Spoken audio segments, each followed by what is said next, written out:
Pina pio Ramaria ho eki Moirei ai Tonga to da ko fata mo bar fitu poinima my live stream my broadcasting ke da ko fata ha ye wa ko ia ono fakaula mo fare ari ngowe a Tonga fa be ba nga Tongatapu ke huano a uafa ki marumaru ni taimini ka wafua pe mo rei ai funga mana mo oi tu ulai ne ua pe ai whana wako ai korisonga i loto mara no taitari ko e ku kamatapa ke tu uta mai ko ia ai kau tak me ngai pore anga me ka wapunga ke he ko e ki heni i he taimini ai ko si heni a seria ko i nona Europe pe he poki ki he ngai funo ke he kuna o si tu ta ko i heni taimini ka wenu ke ha be ngai mele le na mo mama de we ke tolu ko si e ulo ko mama ko ni be na pa pe a mai ko ia ai kau tak ki mana mo i he hoani e ko mele ne ta ko ta ki le ta ko mai ko ni na so ki tu da mai ai tanki ko ia e fonga i doni a Europe ko e fonga ni ta ko tu da mai ko e ki fonga mana mo i ka da wa ko ia ki e programa ko ia e honi i no ngai pa tu da mai e ko e hoko mai ne tu ta mini o ke ki pare mia Tonga pe po ki a princesi Atele Latu fi pe ka tu wa pe tu da mai va i he wa pe o ki ai Prince Kalani pe mo Princess Kalani ta be ha ni ne pe ka polisi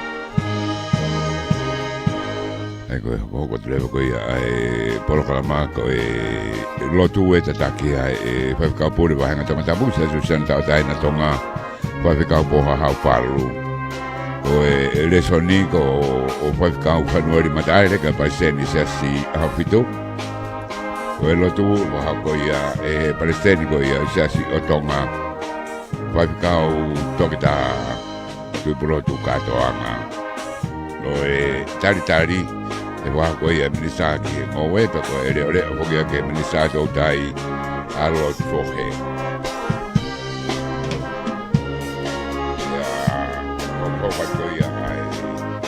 programa e tole va ai koroa me Prince Kalani to poto a ulukala fare va a hiko ia ki ngahi fare ari ko upo hako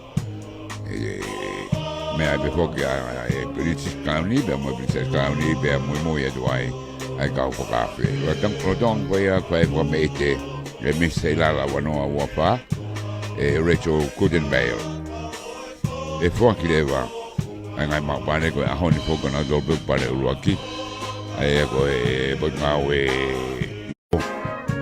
ko na ura ni u pe ko ya ko ka te palang lang be ki he tu chama ko e ka a hi ai ko na ura be ki ai os mai ko ya ka o takio nga he pore anga ba takio nga he ko nga ba pore anga ta o nga aki ka ba ponga palang lang i tongani le me mai dai ne princesi Atele Latu peka le a tu tareva ai Prince Kalani be mo Princess Kalani ye ni hata vi vene ka polisi o mau ta fa ki no ma be to kwa tu ai na he pas go ya me ai me ko na ma mo be no nga tu kwa tu he a be ni na man no be ke vanga poca hula e na va se va ke vangi ma jo u te pide foka va hanga ia na usimi be pok po itui la tau ke takai mai he fonga pulu ene ta meni na foki fonga pulu ke tau hita ta ha pulu no o mo pulu kutu kuange la kwenu la hanga o mai ai u wale ari ko ia ai ko nga ko ia ki heni me ko asa ka mo hos vege kaureka ko na o siofi ko ia ai da va ko ni ai kras ke ko ia fonga pulu na to mai pulu ho ka o pulu kakano ya ma ke fonga sipi va beto ai fonga sipi o valbegu ki ya fa futu moto ka ko to be va matala ai aromari be alo ke ai ha video o ki he maritahi ta ni ma ke wanoa o wani mai ngai ta me koristonga to mi te u ko ia ki he wa ta wa kai be ko ia ki he poro kalama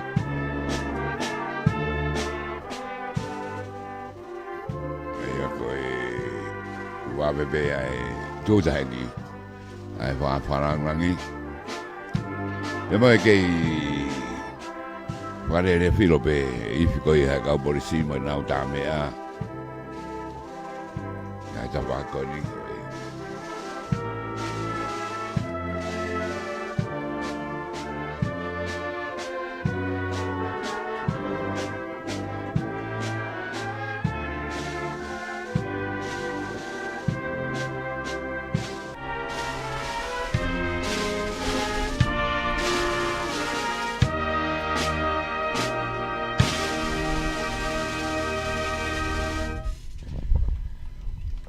Princesi Angelica Latu Rebecca ko aku me mai I taimini ko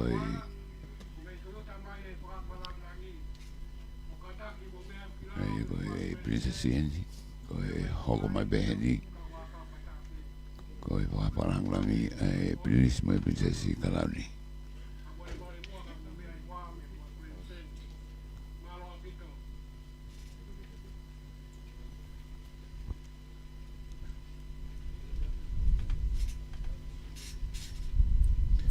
Tentare porque kau kape minista Moimoi Latu pohe bebe hoki ke minista wala waki me ada briam Latu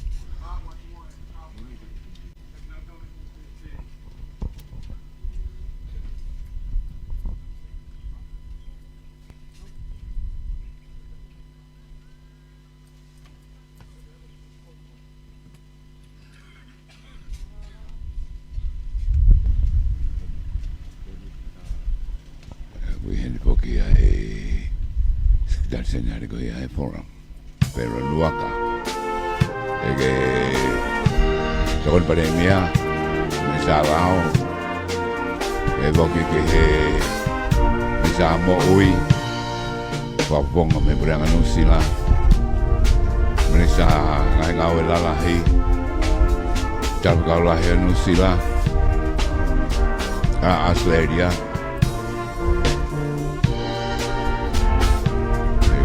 Ponga ngai puranga kehe no hei ni tamini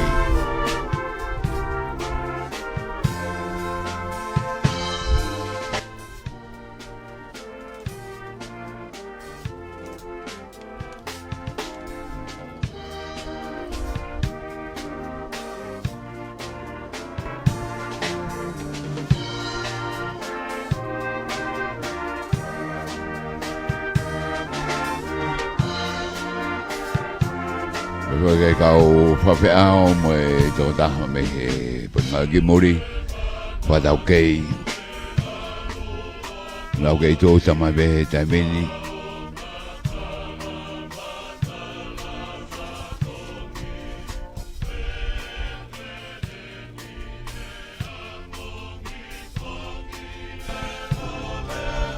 Te mai tatane rei ka kina tolko I he ngahi mehala Mei whamotu wa mai koloni na ke foto na ngai matapa pa ke kai nga ve tongo ngai matapa fa mo foranga tu ko ye lo tala ai na dolu ye hate ho fa dai to fo a wa ke havelu na wa nga ma aga matata hi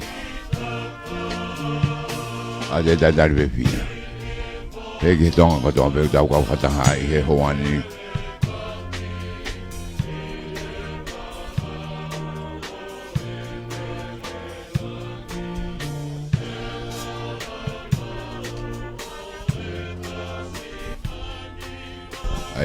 Hoko ia ai programa itu utahani ai princesa ni tataki poha palu fafikau pure ia sa susanda daina Tonga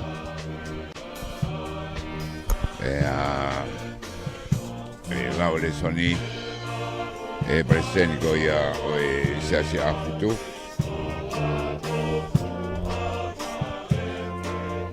Panueri Mataere Latu leva a faficau tu broadcast anga presenico si Tonga le tatari minisa ngowe minisa le o ke tautai lot fohe hiri ko ia tonga ia koloa. Peto koka jai mea ahi ko ia ke whare ari. Taimi ko ia e whai ai whangame ite e misi la wanoa wapua Rachel Kudenmail. O si ai whangame ite e whakireba ngai pare ko ahoni ko nau tolu peka o pare uruaki. O ku whaki ko ia heni. Ko e pare ua mo e pare tolu. Ko petu taka jai bot ngā ue.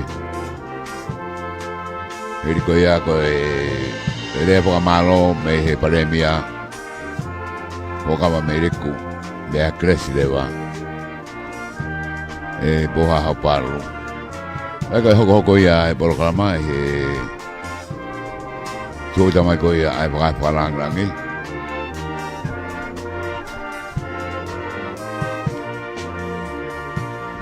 Ko vare me ki whakapopo ureni. Kano ki whakapopo ureni tame ni ka ia fuabe. Asmai whaponga la ame ta pako ia e taha. Ko e whangamana ma ui e ni. Tua e whaho ani.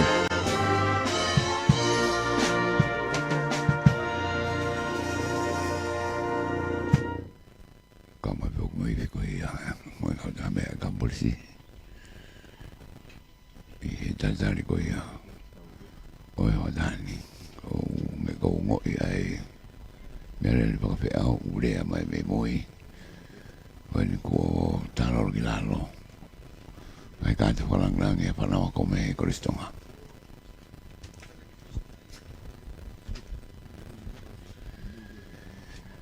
E tamna tau ki te waka e beto ko lai o beto ko ia. Ai ka muori ko nau hene au ni peke kaureka. Ai ka parangi. Lo nau kau ko tau mai.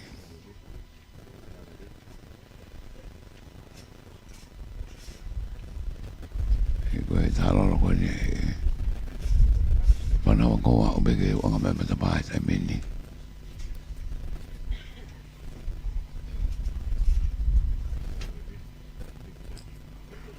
Uro e poka mawhi tōki mana maui.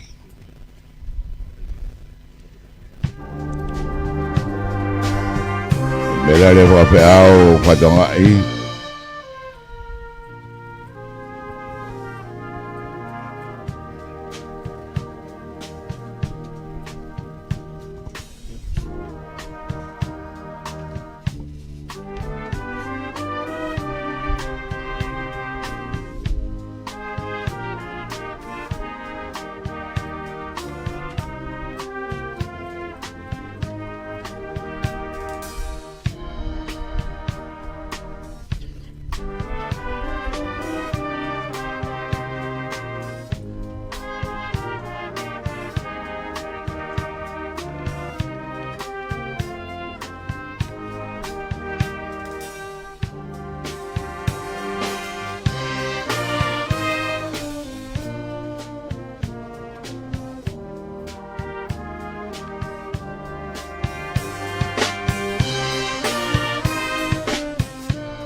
Ato la he ka wa he ko ia. I ta oni. Na lawa mai memori, na wa ton mai be mamata.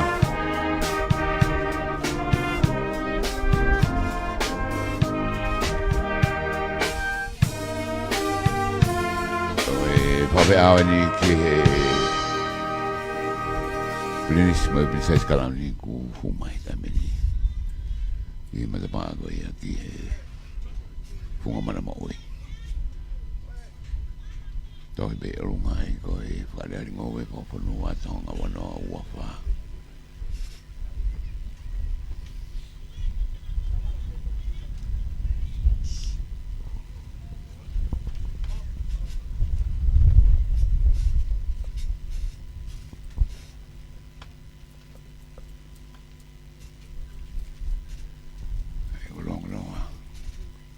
Ako ngomong mo ko tatari nama Princess Colony. Tu do kala na bebe bok i Princess Colony na kala.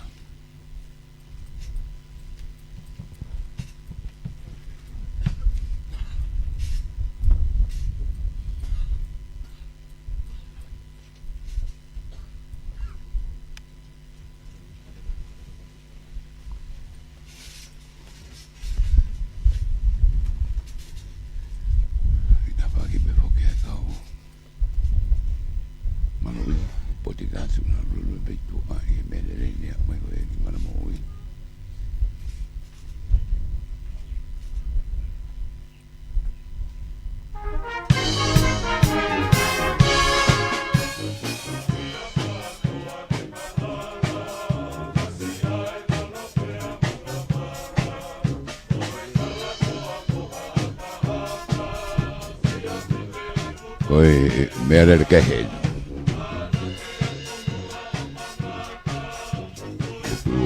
oi, cai com a Princess Colony.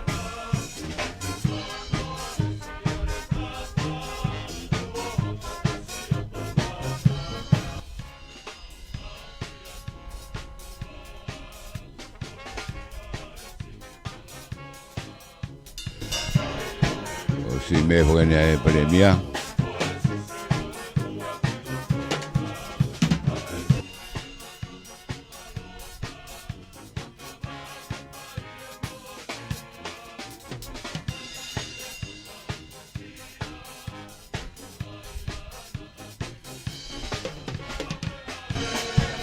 Wen fok ba mo ambassador Amerika, ambassador Amerika fok go office i sowa ko charge d'affaires office at Tony i Tonga ni.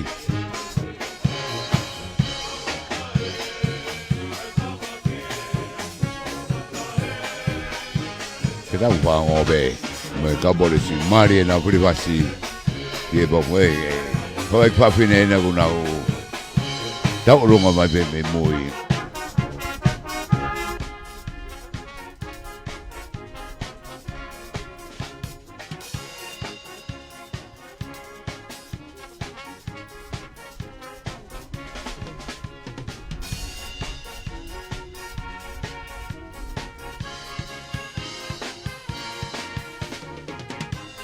O malo tu ke a sisi mo e kauta mo kene tak mo tonga mo la paha una lo tonga sio mai be di heni padawang na daw heni a honi me wa be mo ka mai mo live stream my broadcom FM broadcasting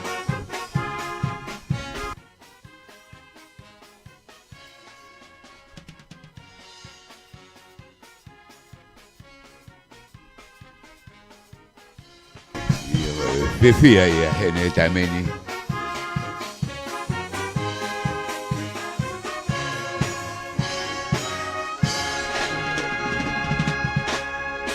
ko ki sa show be ta pagi ya ma va na ka be ni ka ni ka ma ba ko ya ni fa ene fifia ko e aro fo ka no bare i henne prinsessiga en sin kalla då för Becka.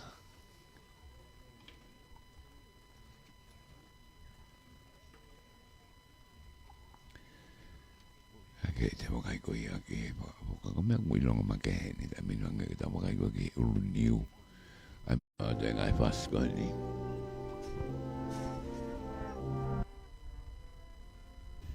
Ai ko na o. Ama kan ni ta min ni.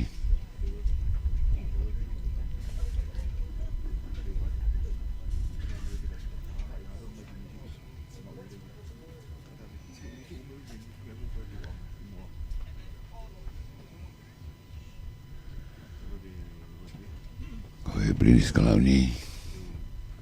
Virak malot fohin. Tonga Latu, Princess Kalani, Pevoki, Kifupe, or Latu Palasi.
Moimoi live stream and broadcasting that one was okay. Tari dang owe. Tongatapu liamalu. Tahap mabilis kalawni. Poto aulkalala. Tahap mo Princess Kalawni. Sinadakala tukwaho. Tahap mo Princess Latu Fuipek. Tahap mo Fare Ha Moyof. Your Excellencies, distinguished delegates, tahap mo Tunga ko topek Tongatapua. Maraming mana mo uwi. Langata yateao Faikitua. Kata ke faya te fatongia whakahokohoko. Katoanga o efiafini. Kutoa. Pia whakaweta, tau whakaweta, hene opa.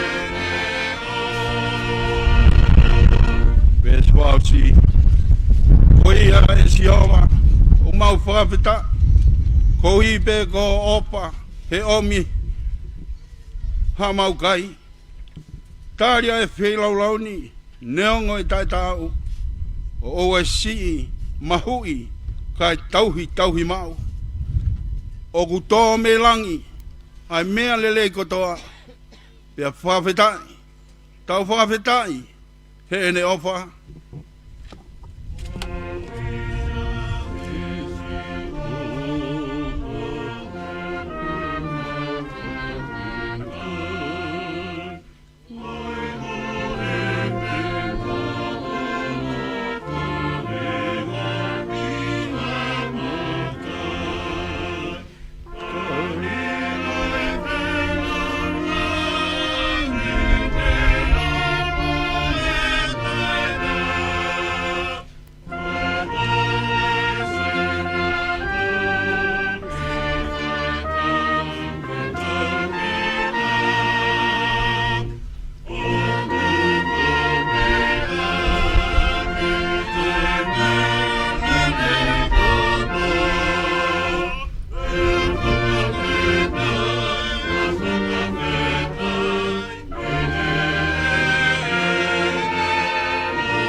Please be seated.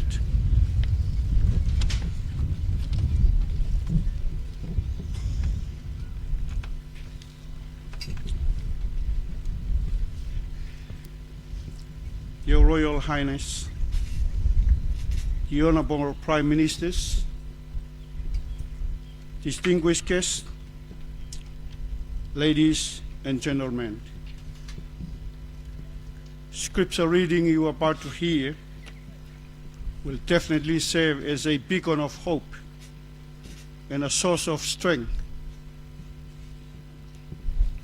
as we strive to lead with integrity, compassion, and wisdom.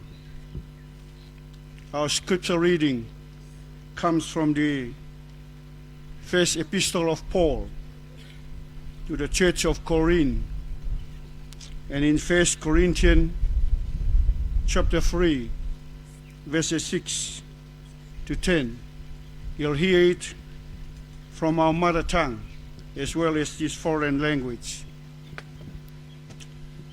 I planted the seed in your heart, and Apollos watered it, but it was God who made it grow. It's not important who does the planting or who does the watering. What is important is that God who makes it grow. Ahono tupu. Koeni, koia, tō moia o whaviwiku, o hu taha pe e taktaha mau, ene to tongi a ana o wharatau ki ene ngā ue. He koe kaunga ngā ue a ki mautolu, moe o tua, koe ngā ue ai o tua, moe whare. Awheta, koe aho e whakamaro. Ai whakaari ngoue. Ke tau anoa ua wha. Me he tau kone mari ua atu ki he tau koeni. Waha whalau whaingata. Ai whakawheta. Wa one amat. Tō whakakau ai whiri. Kai tō utai mau whanonga vai vai. Pea ko mau lau koloa lau mono ai. E hoa tā koe. Weke loto, whanongotu he hounga ia. Mau kau whakatahu a loro. E pangai e mana mo ui. Koe whakawhetai pe he keresi moe ofa e a whiona. Whakawhetai ho mau loto. Toa. Koe mea heni. E whakawhe whakalangi langi. Ai tama prene si kalau ni, tu pau toa ulu kalala, ai maha hina pinse si kalau ni. Sinai takala tu mata moana, whanakawa ki langi tuku aho. Pea pehe ki he, whare alo. Kai maha hina pinse si, whakakoloa oe hatakoe. Enserika latu fui peka. Halai walu mat aho, na puao kalani tuku aho. Tua ku mau lau koloa lau manu, toku ke kei tau maringi ho keresi, lo matolu ho tāpuaki. Whakawhetai eiki. Oku kei malu pe haupe, toka ringo ai merino, tuholoa ke o wha. Toku ke kei moni tonu. Ai whare o tupou. Tupou ono kai o maa kueni na nasi pau. Whakawheta. Toku le rei pe ai hou eiki oi whonua. Whakalau maari e. Toku mua ke tau maringi ho tāpuaki. Malo oku lau maari e le rei pe ai pare mia o Tonga. Ua kawa meiriku, kai umaho e ki ministau e kalauni, pehe ki he kautaki, wa ngahi pureanga o e Pasifiki, pea mo e teuaki, o e whakataha whauramu e tau koeni, hono nimango fulu mātolu, malo mo ai o wha mo e tauhi. Walau maari e ai kau, o e ki whakafofonga, wa ngahi pureanga muri, o mau kau whataha. O ana ke si taka whalu, mana tua nge mua e o wau e aho koe ni mohono polo kalama. Ai eiki minista Lord Fohe o e ngoue kai maa mea toko ni mo i wau tātā. Pēki he kau ho eiki minista kotoa o na umo umataha he katoa ngā koe ni. Toa hangai fofonga. Toka ho si kai nā mea malama mai ho nau nau. Ho lau mari e maa ni o ni kene whai ho mau whakakoloa. O koe kai pūri ha kino kino. Ke tonga kotoa. Ke mau tolu kotoa pe. I he pangai. Pāta mai ofa. Ki nau tolu he ngalu ope mo ngalu ea. Whai ange ho mau whakakoloa. Ko ke whoa ki mai, pia tāpu e kena e whonua. Ai mahu o tōkanga. Ope atu. Koloa, ngātai. Kau maa wharehanga. Kotoa e tamai oku whai hono whaka ari he ahoni. Koe whakawhetai mo i whakamaro. Oku au mau ai pe ia ke tangata. Koe kaumai ai a whiona ho tau kupu MAFFF.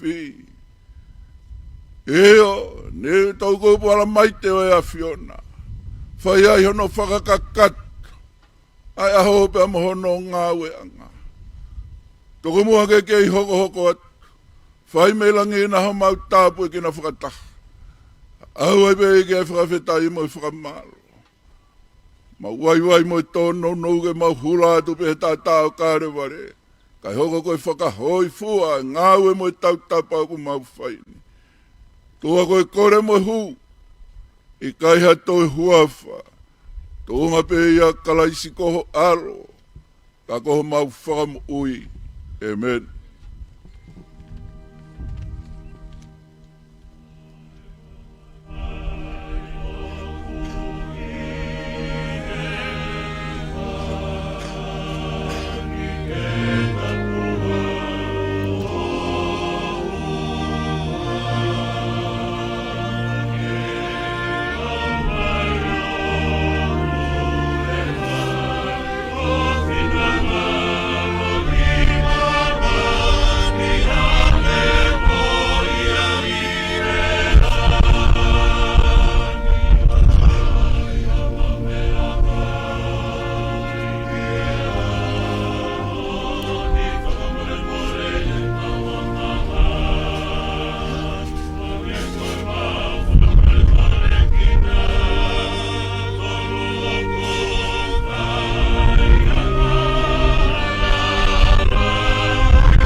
Rea taritari a ho, whahoka tu e ne lopere fohe. Ko mista ngowe, me takoni mo vao kau. Ko mista leo ki he tautai. welcome speech will be delivered by Lord Fohe, Minister for Agriculture, Food and Forest, and the Acting Minister for Fisheries.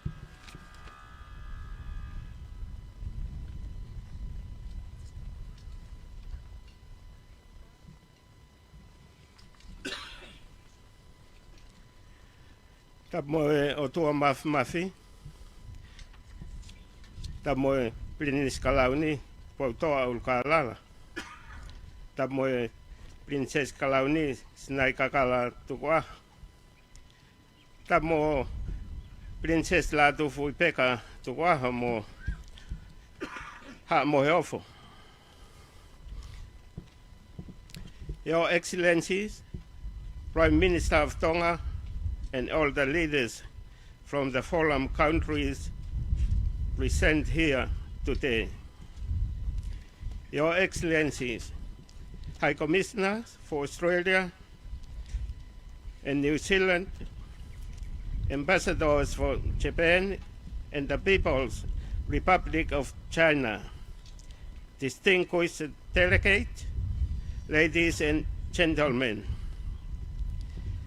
Tamo kolofanga mo matapule. Tamo Palestine sastong ahoweki. Palestine sastong o siasi ahofitu. Mo faifekau pule sias wesiliana tawa taina Tonga. Tamo kau faa. Kau nima mea a. Kau toutai. Kau tak mamata. Kai umaa kau fefakatau aki. Oi fonua. Talangata ia te au. O whaia ki tua, ka tā ke whakahoko atu, ai whatongia taritari o e aho. Ko e aho e, ko langi maa, pia taftonga. Pia kua whakamau ki ai, e tau amanaki kotoa. Pia pehe ai maa whana, mo e whakawhetai ki langi tau potu. Ki lau maaria lelei, ai wheitu una tamapirinisi tupou toa. Ko tau mua whakalangi-langi, e maa i moa whakari-ari ngoue, tautai, tak mamata, mo i whakatau aki, o e ua awhe o ngofulu maa whaa. Your Excellencies, distinguished delegates, ladies and gentlemen, I have honor to welcome you all to the field of Manamo'ui, but especially to be here joining us on this auspicious annual event of the Royal Agriculture, Fisheries, Tourism and Trade Show for 2024.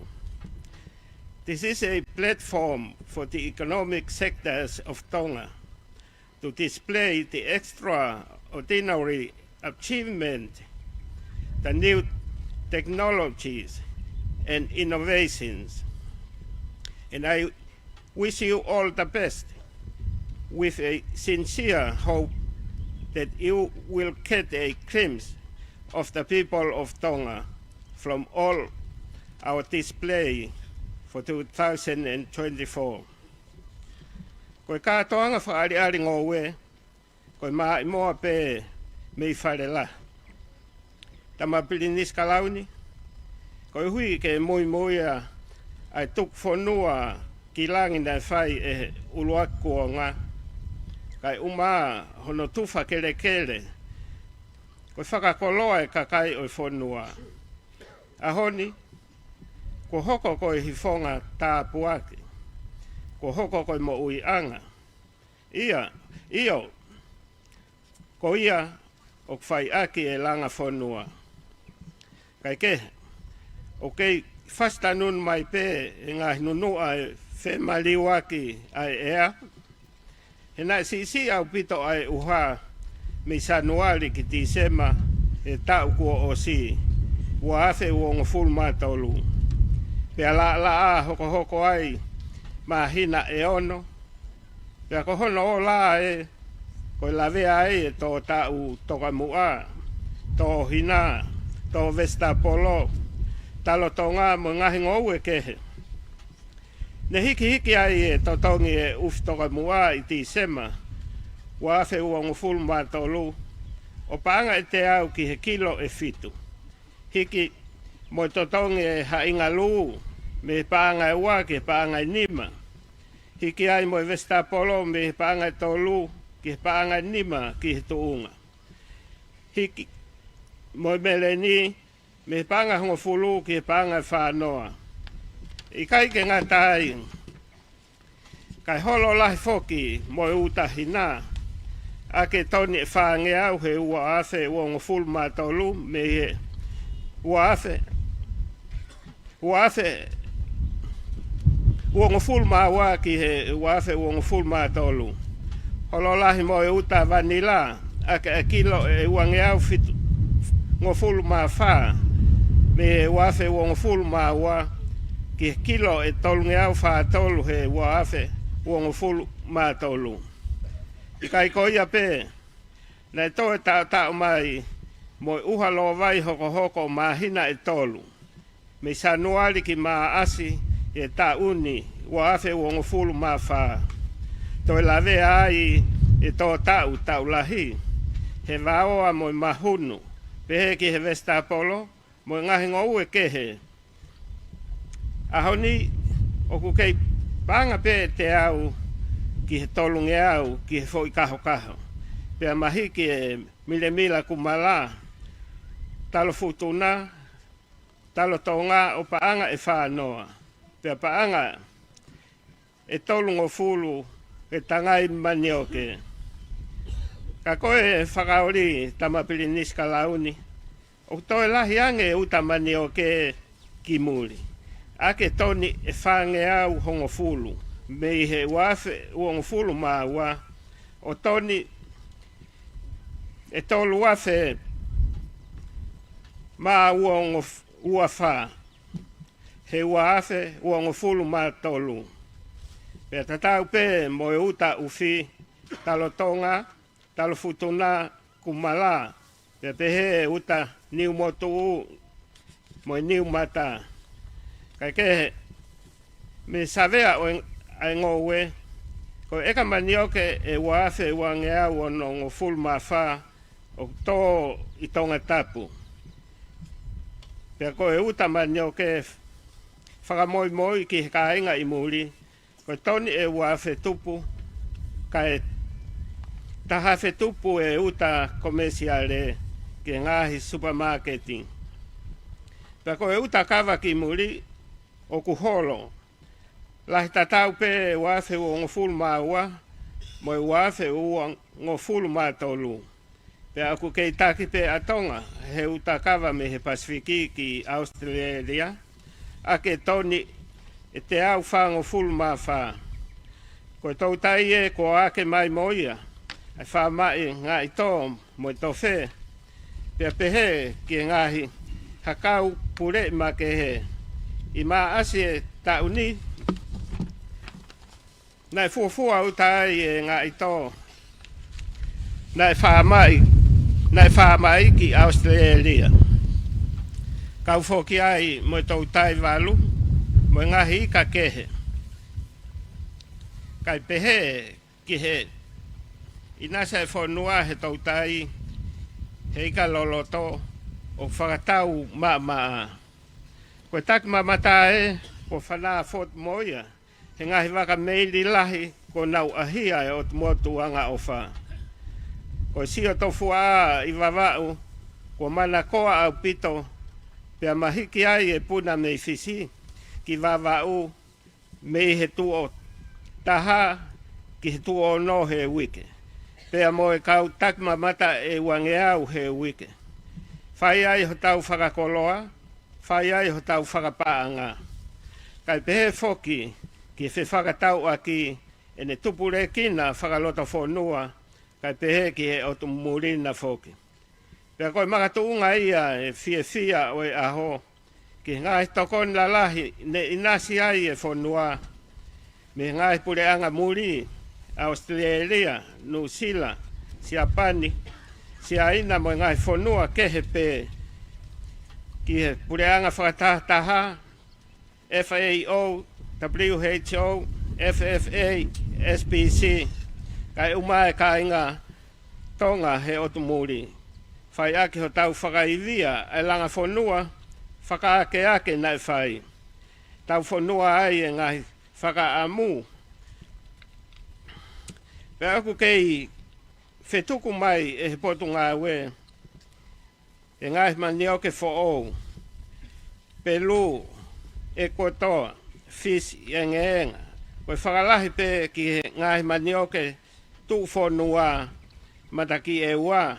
Ta noa, repa, silika, pe pehe ki ngai kumala who'ou. Talo Tonga, Vestapolo, kalas mori who'ou e ono. Mei who'ou, mango, akau fua who'ou. Kalas who'ou e ahi. Hakoi puaka who'ou e nima, hufanga whatapu. Hakoi moa, sipi, kosi moi, hakoi pulu who'ou e nima. Koe teu i e whanua, mo whakaivia, ke matatari e ola kovi, e hiki vave, e mawhana ai ea, moi maolunga e tahi, ka watki ai moi, polo kalama tō akau, e taha miliona, ki he uafe e uango fulmani ma, ka e umaa, e whonga ngau e who'ou mei si aina, koe a puaka kasa Vestapolo, kai umaa hono whaamai e ika ngā itoa mo e ngahi mea tahi kehe, e he potu ngā ue tautai.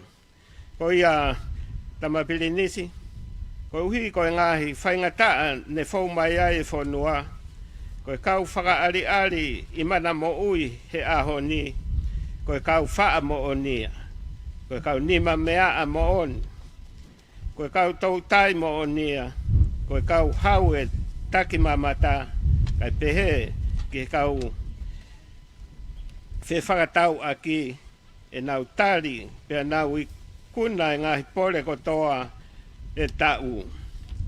Ko ia tamapili niska launi, ko i he langi lau ho tau aho, ho tau tāpo aki me he o tua mafi, he kua ke i tau mua i mana mo ui, kai fofola e whalai ma i moa whakaari ngoue, tau tai, tak mamata mo i whakatau aki, lewa e lea, kau tatau atu. Rot fohe, misango we, metoni, whakau, misare re tau tai. Whakaanga, a Moimoi, fi matamua, tulau pe matampi nisi, ko le whainga maari e, tō muaha koloa e aho, pe whakatu ai pe mo e hufi, whakaawa, mai mua whakareari ngou e, tau tai, mamata, a MAFFF whakatawaki, o wafe uawha, malo.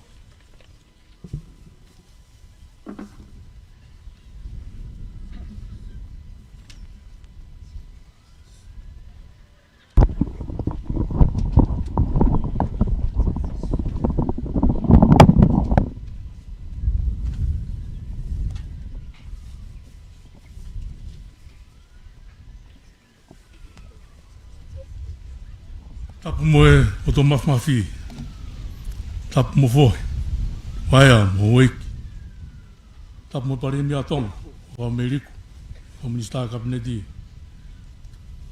Your Excellencies, President of Marshall Islands, President of Nauru, Prime Minister of Tuvalu, Governor of America Samoa, Head of Delegation for Kiribati, Head of Delegation for Solomon Islands, Your Excellencies, the members of the Diplomatic Corps, Tapu e President Tonga, ka umaa hātakloto, tapu e sia wharearea, me ka whawhonga e wharearea. Tapu ke kau ngou e, kau nima mea, kau tōu tai, kau taku mamata, ka umaa e kau te whakatawaki, ieni he malai mana mo ui. Ko kawainga mai moa whariari ngoe tau tai, tak mamata mui, whakatawaki o wha. Koe mo ianga, e whakatamaki whale natula, koe whimariwaki e au, koe ngoe tau tai, tak mamata, mo whakatawaki.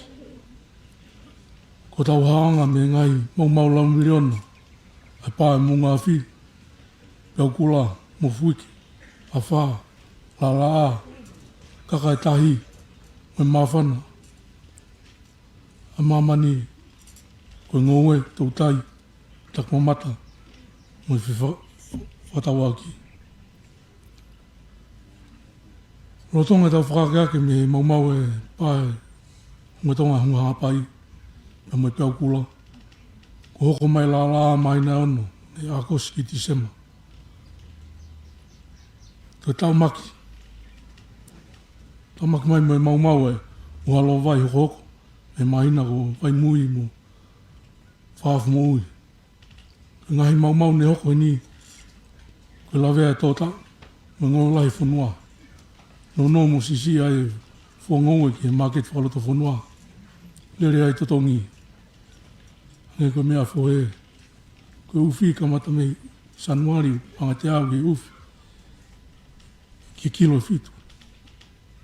Ko panga ni mano e hainga talo tonga, whanoa mila kumala. E hiki ngoi tangai manio ke. O mua kia kau ngau e koe ni, o ngai pot ngau eni. Ki whahawhi o tau whanua me ngai mau e, whiri ulua ke ea, o si e fua whanua, o tau mau me tokoni me ai. Ko no wharei, ko whenga fua taha,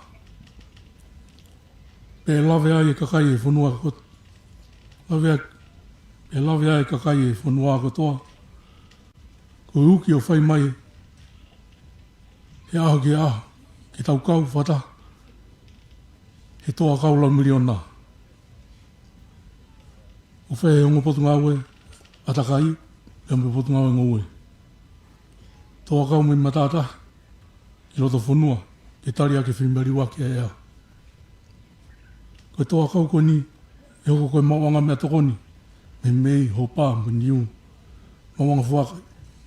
Whai a kau me rie, me mori, tawa, mango, whakatala ko ni, mawanga panga, me ahi, kawa, vanila, hea pō, mo loa kau. Pea toi whalerei ai mo i kere whoki. Mo e ohi anga. E manpuna mo i mea mo ui ke whanua. Pea ne whakatupere kina whoki. Ai maha we tō tai urei mo ke. Be ngai hakau mo e tai moana. Whaiwia ai mo e matatofu a ke tak mamata. Ka maa e whakatawa ki. Ko ia. Tau whawhetai. E o toa mawhimawi, e tau pāki monu, ko whainasi ake o tau, o tumotua ngā o wha. Neu tau loa fu mai e haa o nā tula.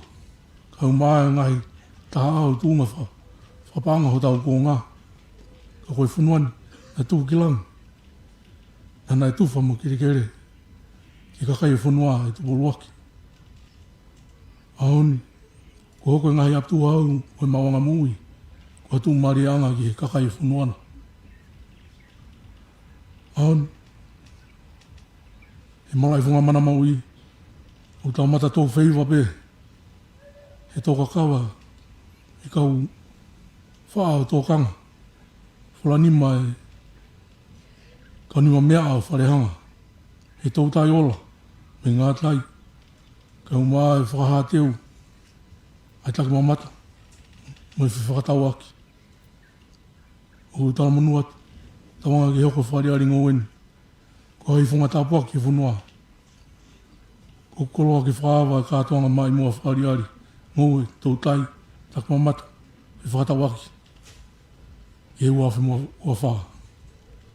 Whamori pe, kau whawhetong rea atu, e rea whapitani a koe tau, ko whawhi me muri. The theme for this World Agricultural, Fisheries, Tourism and Trade Show is the lifeline against natural disasters and climate change are agricultural agriculture, fisheries, tourism and trade.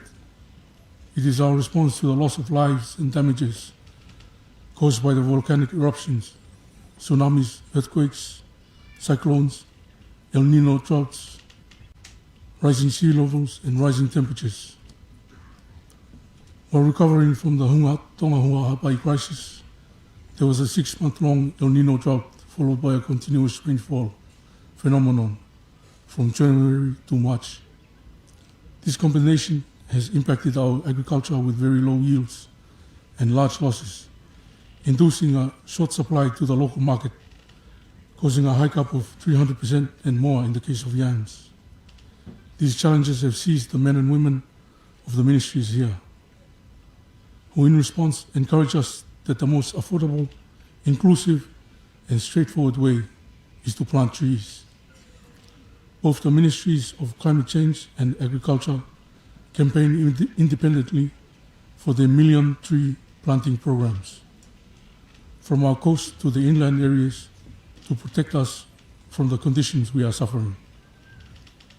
The additional benefit of this counter solution is the increase of our food supply from trees such as coconuts and breadfruits, supply fruits like soursop, mango, Pacific lychee, and dragon fruit, increase financial livelihoods from sandalwoods, vanilla, kava, and paper mulberry.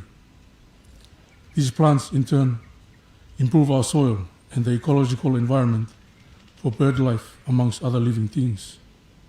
Similarly, it improves the fisheries special management coastal reefs by adjacent villages, and likewise the marine life for humpback whales and the experience for tourists and thus our trade. We give thanks to God for this land blessed upon and divided amongst us. That is our inheritance, that it may be a source of livelihood for our people and security of Tonga. Hence, our Royal Agricultural, Fisheries, Tourism and Trade Show. Whababat, malo. Tama Prince Kalani, buto au karara.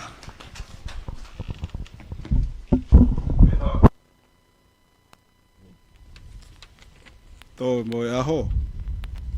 Whai ea tā whakoloa mo whakawai whakareari ngauwe. Mai mo whakareari ngauwe. Tau tai, tak mamata. Mai whawhitawaki. More more be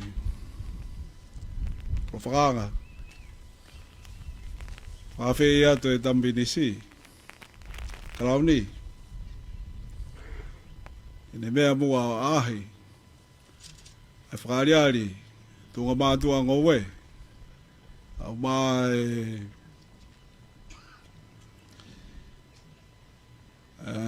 tau tai. Tak mamata pe mo pe whakatawaki. Pe kalawa ia, pe tau toki hoko atu ai. O whakawhi ai pe mo taine Princess Kalauni. A mai tahin Princessi. Kau whakataha atu e. A ahi e.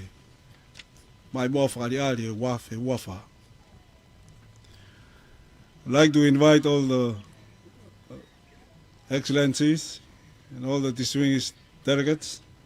Please follow the Crown Prince for the tour of the Carol Show for 2004. Malo.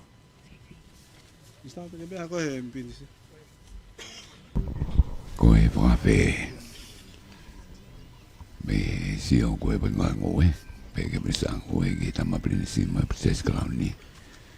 Ka whawhi. You know, ai mua.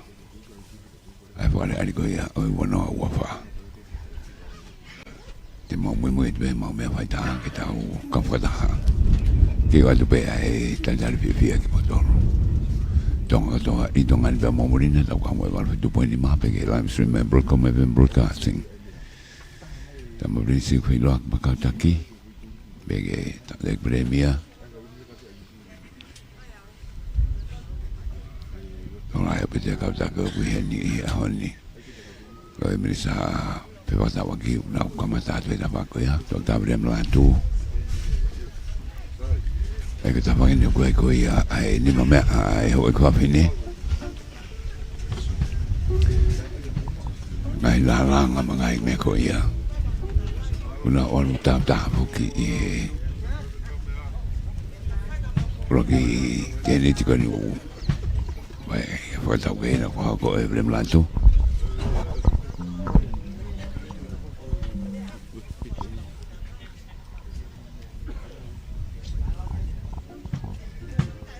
e tu ma benga e fasi me ka ta me ko e ka polisi ka Moimoi pe ka pa ali na na ngo e ko mo me ta ku la ma ko e Tonga ni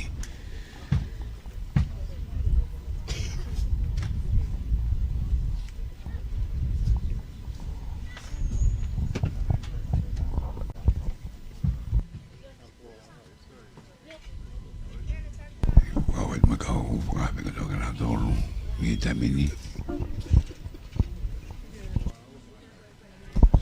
io ma ta fa gilo wo ma ko to ai ka wai ai pa ri ta ka wai ni ai loro te ko kaloni ni ma ka ta ba be ta ba ko ia e dai ta ba ko ia ta ga ta ma ai me fa tonga ko ia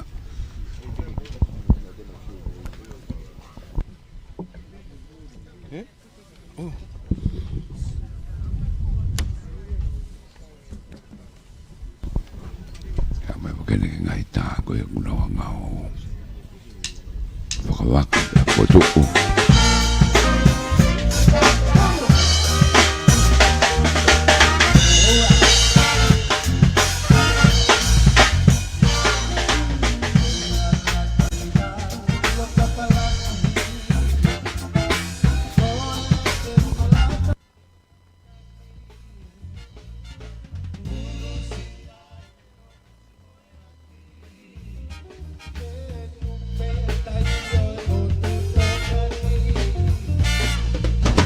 Porque con ni que ta hai que uta ba ni mar ko ka ta be ku o be to lu ka wai que ka o nga fa me a ta to ta ha ta be ta mo fe fini tui ava que nga he kaloni ko nga kiri mi me nga ko lo pe ko ka kala a Tonga ni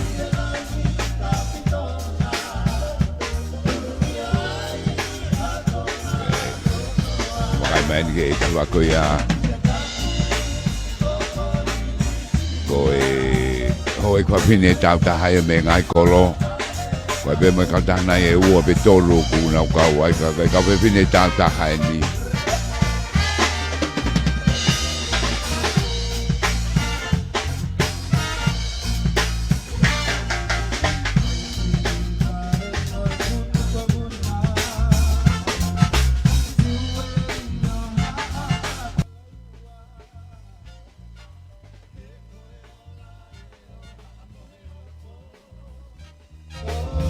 Ega ta baka ai pe wa tawa ki e ni ku mai go ya ai he ta mini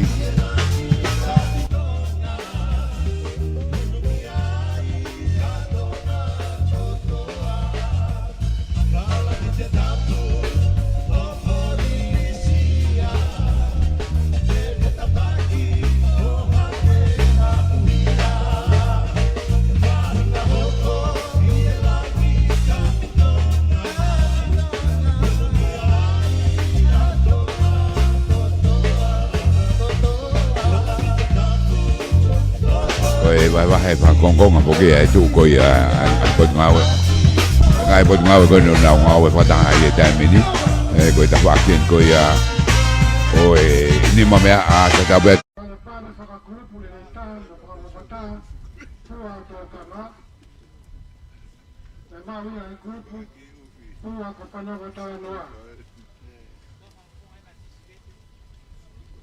Pare whakakolo le tāna whakapapata i e fua tōka ngā kai maa te moia ki hana katolo. Pare tā kāle le tāna whakapapata ngai koloa me whare hanga maa uia e siu tu naki a kola matu ngā.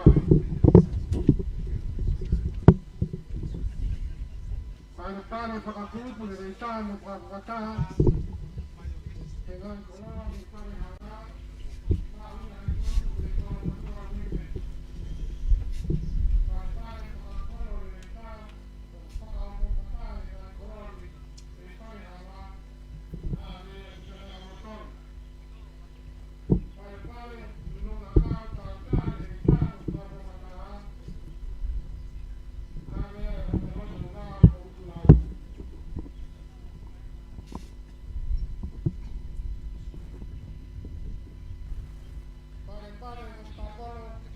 Whakakorisi le rei taha, mo whakawhawha taha. Mā uia he korisi kotu pou me i toloa. Whatonga iange, e kau ki ai mo ngai whiawi koene e kau o ke niki.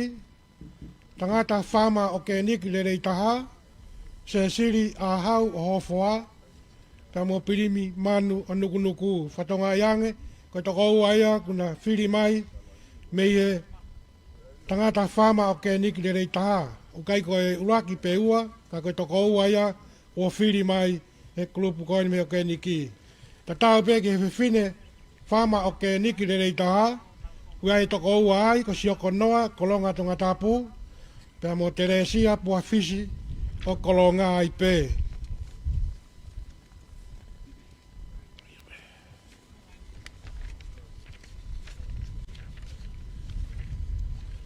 Pea koe whiai whakaosi pe o ke niki ko aptuku hau o ke niki le rei taha, ia e toko ua ai ko sa teki a mana o puke, pea mo kaweinga hawea o kolo motua.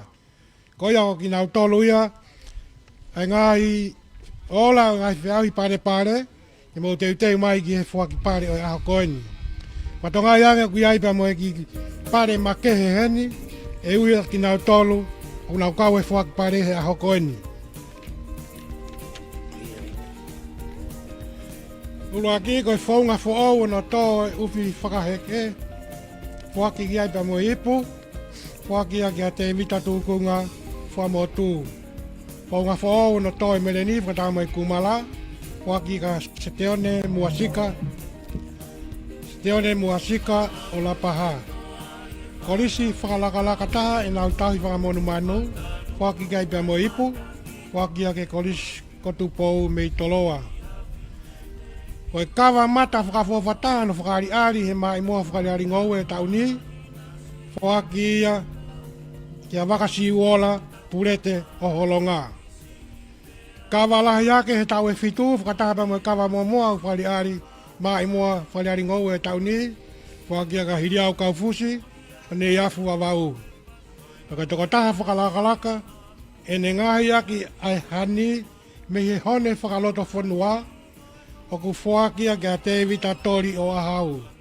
Tonga iange ko ngahi whi ahui eni ko ngahi ilo fo ou. E mo ngahi whaunga fo ou ia pa mona whakalakalaka. O e tau tunga whakangowe pa mo ilo wau kia i ahoni. Kataki e mo te wang moa mo whakafofonga. Lawa mai ki lotoni. Ko hui ko hiri eni. E hoko atu ki he whakame i te. Peka hiri whakame i te. Ke tau hoka to rewa ke whaki pare. Patonga ang mo tolu ko ni mo kau e whaki pare. Kataki ka toa ange mua e matasio ata. Pukehak mo tolu ku matasio ata vai e whaka ata ape ku kei ngofua. E mo mea atu ki e whakalangi pa kutu ya matso ata. E mo whafonga whanga whatapu whamore atu. E tutu ni pe ko mai mi e kau sotia. Koia ka kore atu mo tolu ku teke mo lama ki loto malaini ke whakakoko e tau whaki pare. Whakam peko haa waweta. Ko hui o tau tolu koe potungai ko wete tau kamata. Tau tolu pe iau toko lai taha. Ko ia ko kore ata ki mou tolu. Ki mou lawa mai. Kau atu kai mo ki nau tolu koe me potungai tau tai. Ua o tene a hieta mini ki. Ni ngai pare ka potungai tau tai. Ko tui mo si mea i pe. Ko toko taha tau tai tānak. Whakamatala le rei taha i whenga wak te potungai tau tai.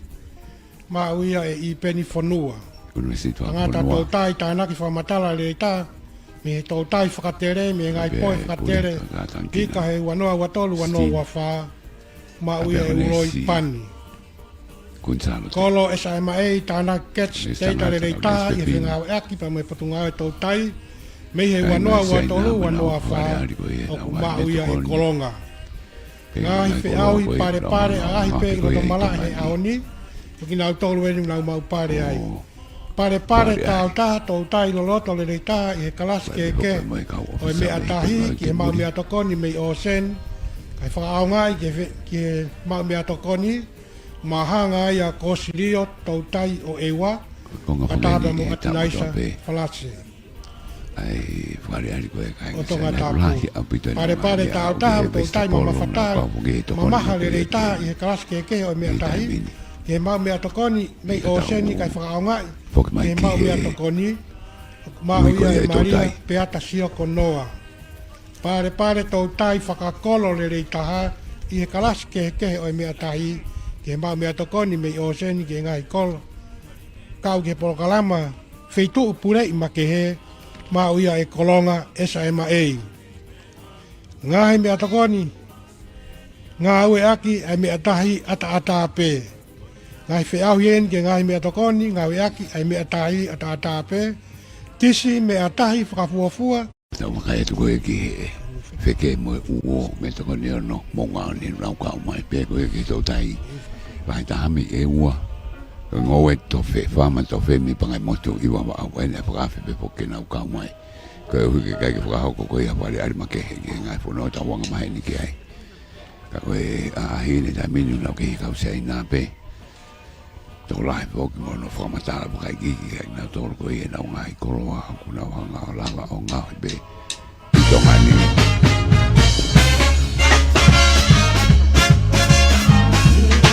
Ame ki henge. Ame mai kai yo. Ame ki henge. Ame ki henge ato. E ui pe me me kai go fu. Ame ki henge ui me.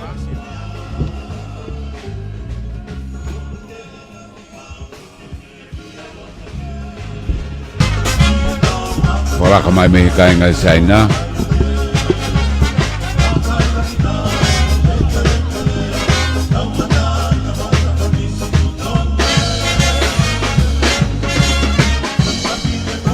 Kau ta me phone ka por siku e hoka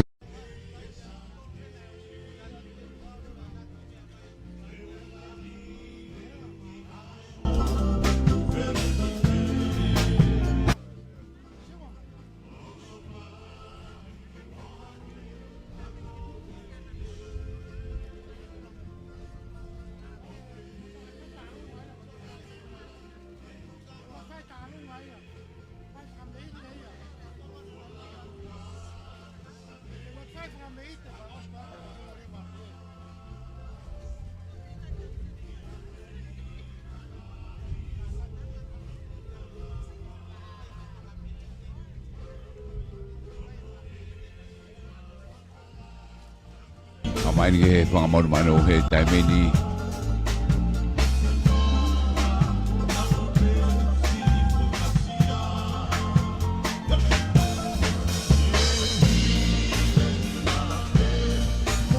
Tōkuro toa ko tō pe poki.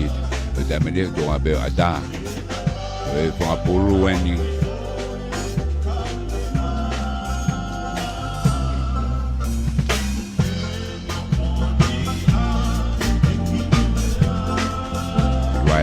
Ke koia e whapuru e koe nei lawe kei ane nei minista ai puru po o e nima o mai koe au mai ke whaspi e bevo ke mani o ke o mai me ngā po o e mani o ke au ke uwhi pe ke he kumara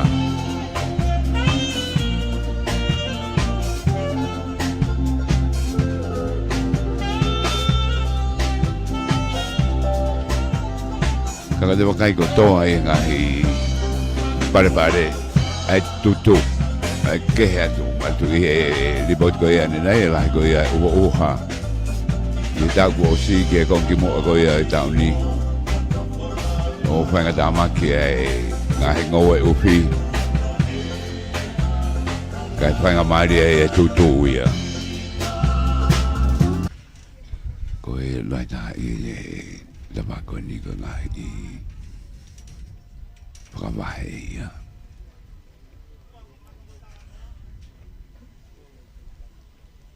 Ai wakai ko ia ki whakamo ko ia ufi ko no whare ari. Ai whoka ko ia lo se tunke hange ufi toka moa. Doi wakai atu ki fua ko ia hopa ene tāla lahi. Pea fua lahi. Bebe ki kape. Wakai koe mi tau kosi ki tau ni malo koe wala pe koe tau kosi o perebela ya koe ia kaka whare aria kape hao ni lahi au pito e kape bea koe kape la lahi au pito koe kape hina me hini bea kei whadonga e hafo henga e asi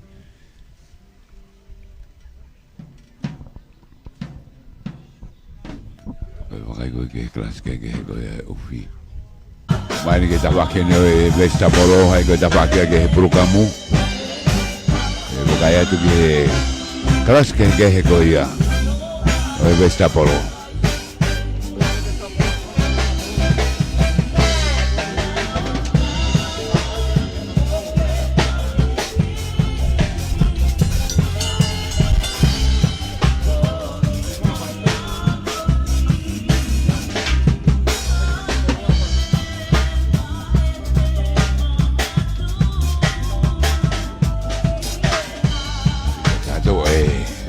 Dove sta polo? Wa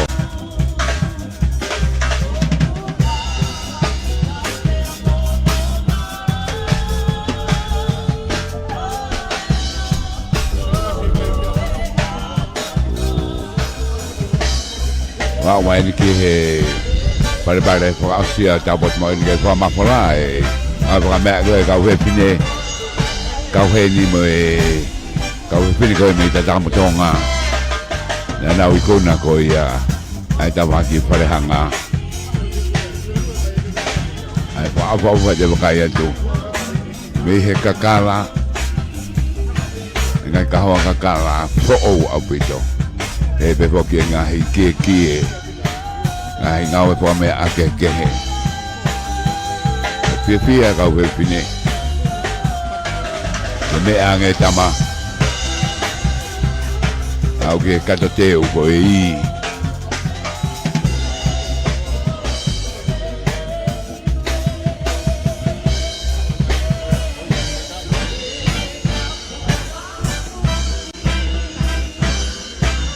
fie be ka me fine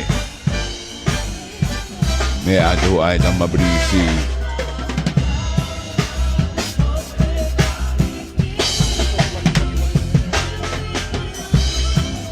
oh ni apito be ani mame au pare ari ko ha honi ya dawo lunga be me mui ka we fine e pagari ari e ko ya me be ni ki ko nga pag aske pare pag asi ni e asko ya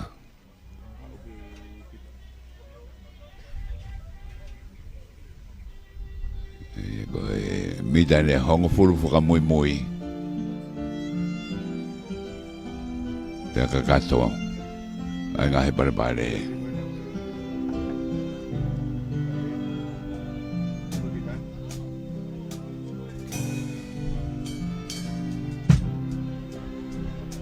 ai ngatu ke de kaya to ku fare ari ko ia e ke ngahe me hina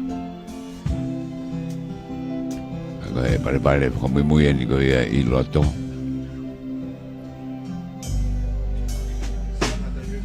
e ka pare ni hanga mai ko ki he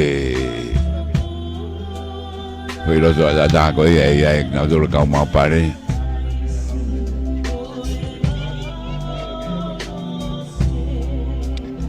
mo ka ki ufi yang mahan behoge to fu ka o ha igai ufi mangai ufi mau pare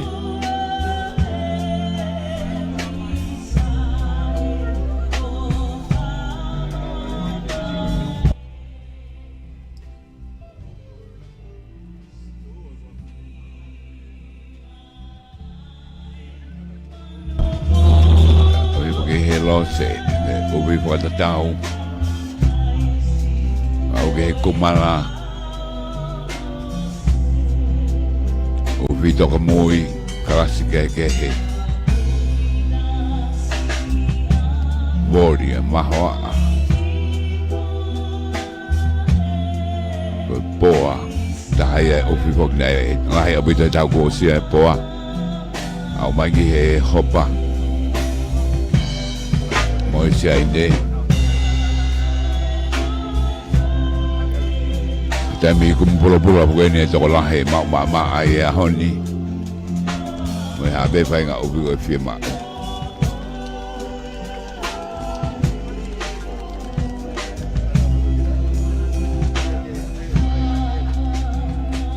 Oi mea mai ni ki he mea anga he lava ko ia a ahi ai ko hoko mai ko Poka me ite ko ia poka hoko he mise lana Wono ua pa Rachel Kudenbale me wawao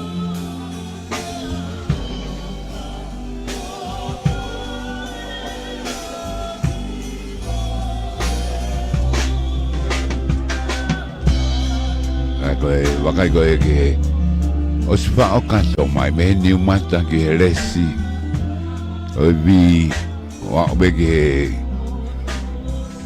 kau meire ku wha o kato be hoki ki he kau e ni la rahi wa me pomatara ni nei wa o be ki he pangateau ki he pangatolungi au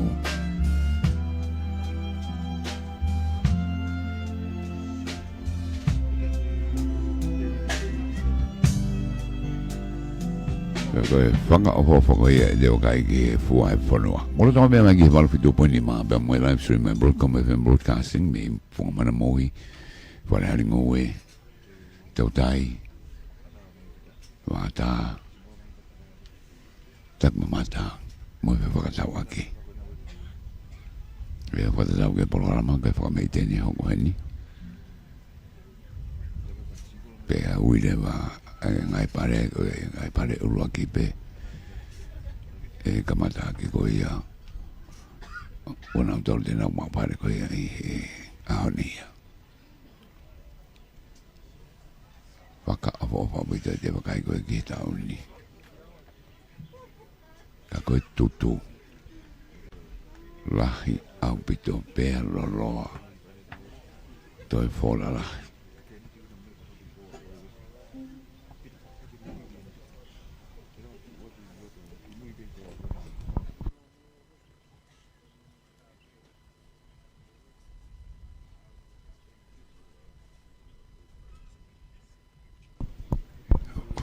Whakangongo meni ki hoa tue programa whakatau kei si au koe a ngowe ka ko kei tabe kau tabe a koe a kau polisi o tal be ke hoa tu ai programa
Kaya tu ki tutu. Kola ahi. E wawoko ke kola lahi ko e tutu he kukapi ka na tō e tapaki. Ko e lo ki alo mapito.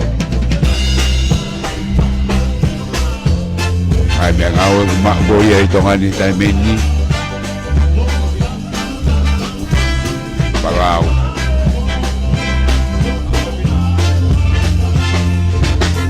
Tau wakai horobe ngahi pare ngahi ni mamea ena e hoi kwa fine. Me pike ngahi whara.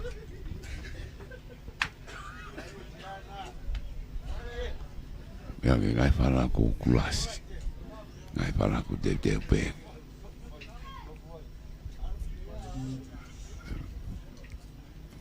Apita e whangamari beheni na wanga o whakari ari.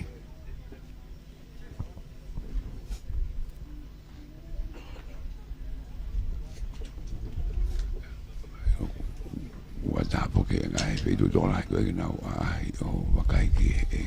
Ngai wale ari koe o au ni.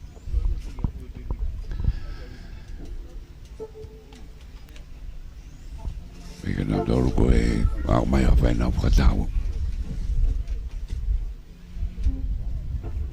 Tau foke ke tau kei tare kita tau le mano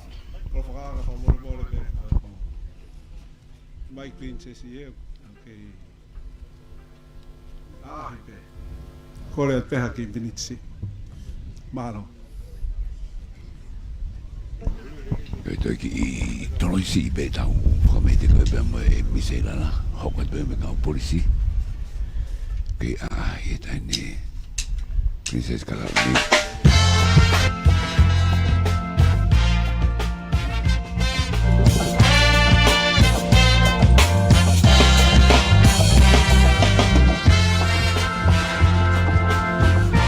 Rasta, cha.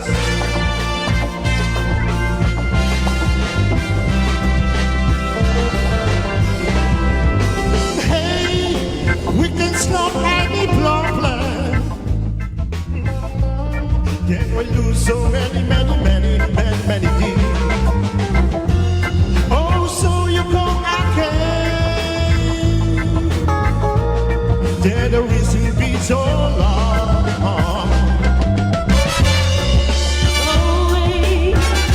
Oh, it's the same thing. Well, we got to see. We got everything going on. Every time you go away, you take a piece of me.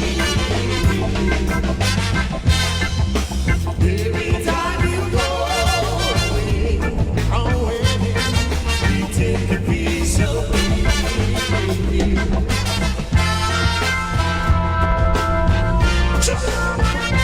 So we are.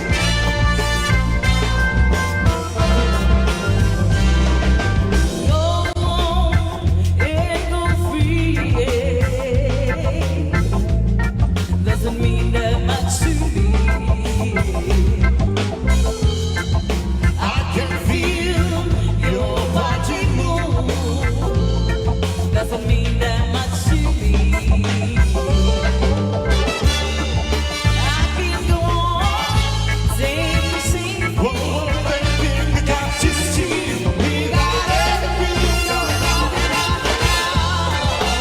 Every time you go away, you take a piece of me. Every time you go away,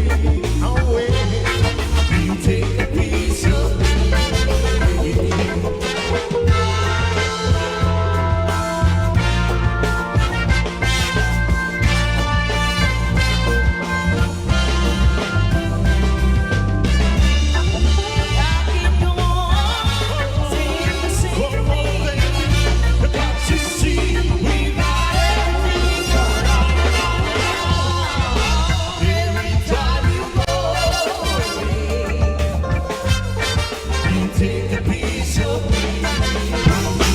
Kai koe ke upi, he karasi kai ke koe upi, mo na tolu koe na whanga. o mai. Ngai pe koi o madala koi ai eglisa ni lai. I tō koi ai ua ai tau kua si. Te ke kongi mo ai tau ni o mahu noa e ngai mararahi. Ka u kei maube. Kei maube. Tau kau tame a me kau polisi. If you go away. Tau tadari ko e ke kakato ai ahi.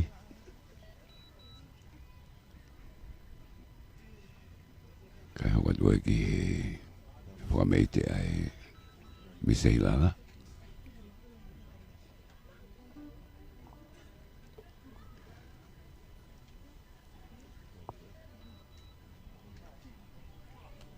E pe mo ki tola hek na tolu e tamini ku whangamari ke na ai oro. O wakai ngai kolo hoa mangai me gau nau fia mau. Lo wasa bepo ke ngai palau koe nuku tuk mai koe e taimini e ara mau ia.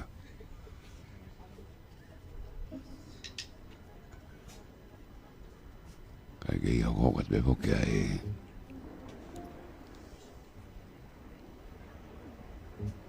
o mei te koe me kau tame ai kau polisi.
Mei Tahiti Nga he klas ke ko ia Lai boke mati lai mi koe me hiongo niua Koe ni kute mai me klas po au koe ke tō i tongani Lai te wakai kona ola Pōla lahi pe huhua pito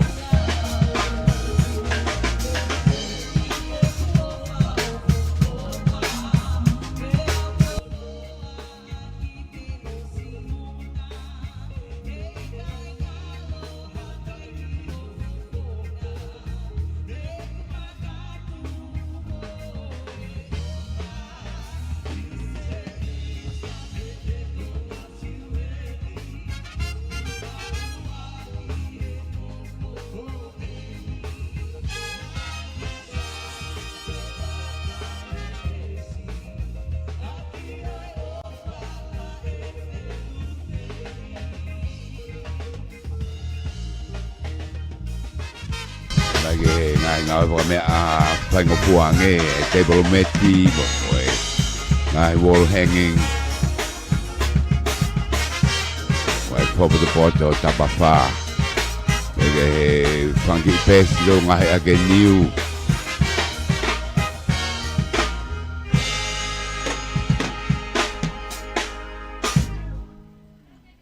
e ko vakai ki ko no ngai ko ia funky Tipo medio me che bucava. E fangi polu mo ani oku tuaniu Papa papito ko tata Nga ko me ani a ho ko fineni Pag fangi kahoa Ai ngai kahoa ke hei no ko ia o pare ari Nga hoi me akau Nga hoi me ngesi te fonu ke hui to fa Papa papito na nga teu I Mo ko mo me mai he live stream nga he Atele ulo Tonga holo te tai meni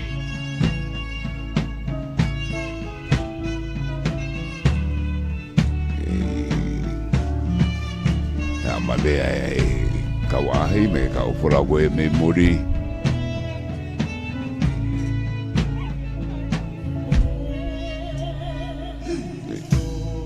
Me ke fangi kaho me fangi vesa mo me Au ngahi ko ia me he akau. Like wooden sculptures. Sila Tonga. Akakato.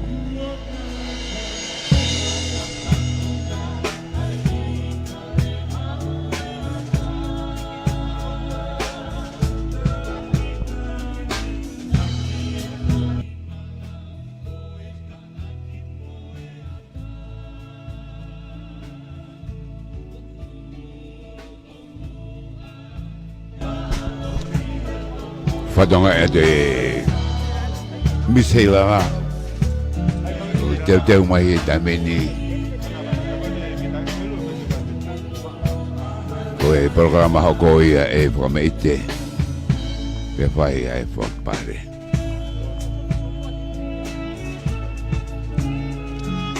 Misela rai wano wafa Rachel Goodin Mail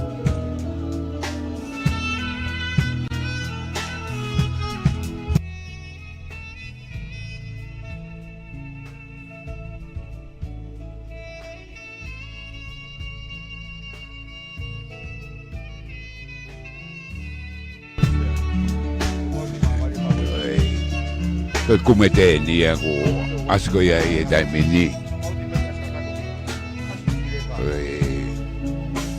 roto come te ya ko roto nga ya e dai mini ngai ko ari pe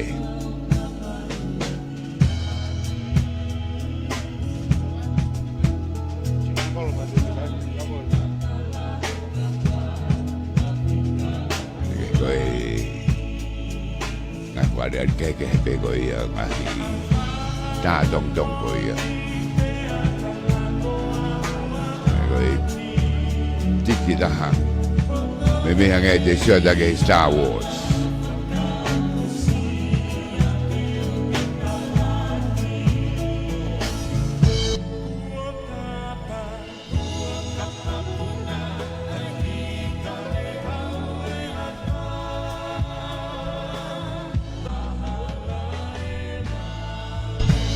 Kau tame kau polisi tau kau patame mal tu poni ma me live stream me broadcasting me pare ngo ko bono wa fa ta foke ke programa tare kita ta tabri manu Mole be klofanga tau hoko ate tau programa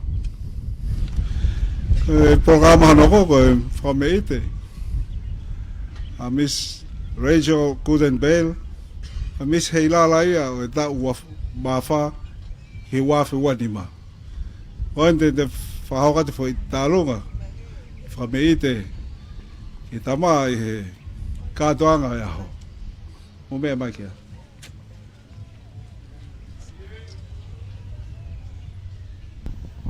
Rachel Gooden Mail me sei la wano wa fa wano wani ma wa be mai Boy wa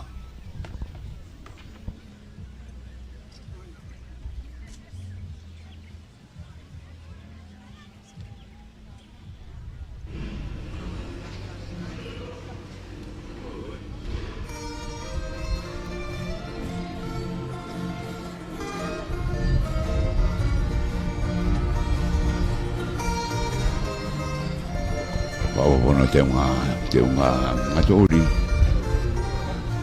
Te ahí. no always Sismaide.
Malo kol whakaka whekabari e.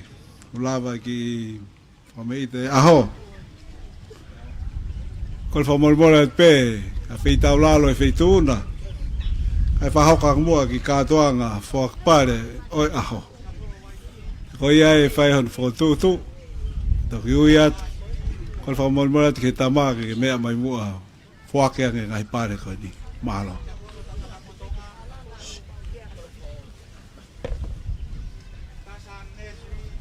Sona ki mua, unu ki mua pita. Unu. Ulaki e. Malo ka hokat mo mua ka na ui e pare. Potu ngau e ngau e. Ki e. Ulaki koe api tuku hau. Ngau e whakapota-pota o le reitaha. E ka e walu me wahi i fō. Whakia ke a sofiris lo keti o te kiu.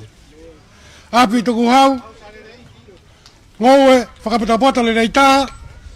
Me wahi hahake. Whakia ke a moritoni whinau o fua motu. Whakia ke aipa mo ipu.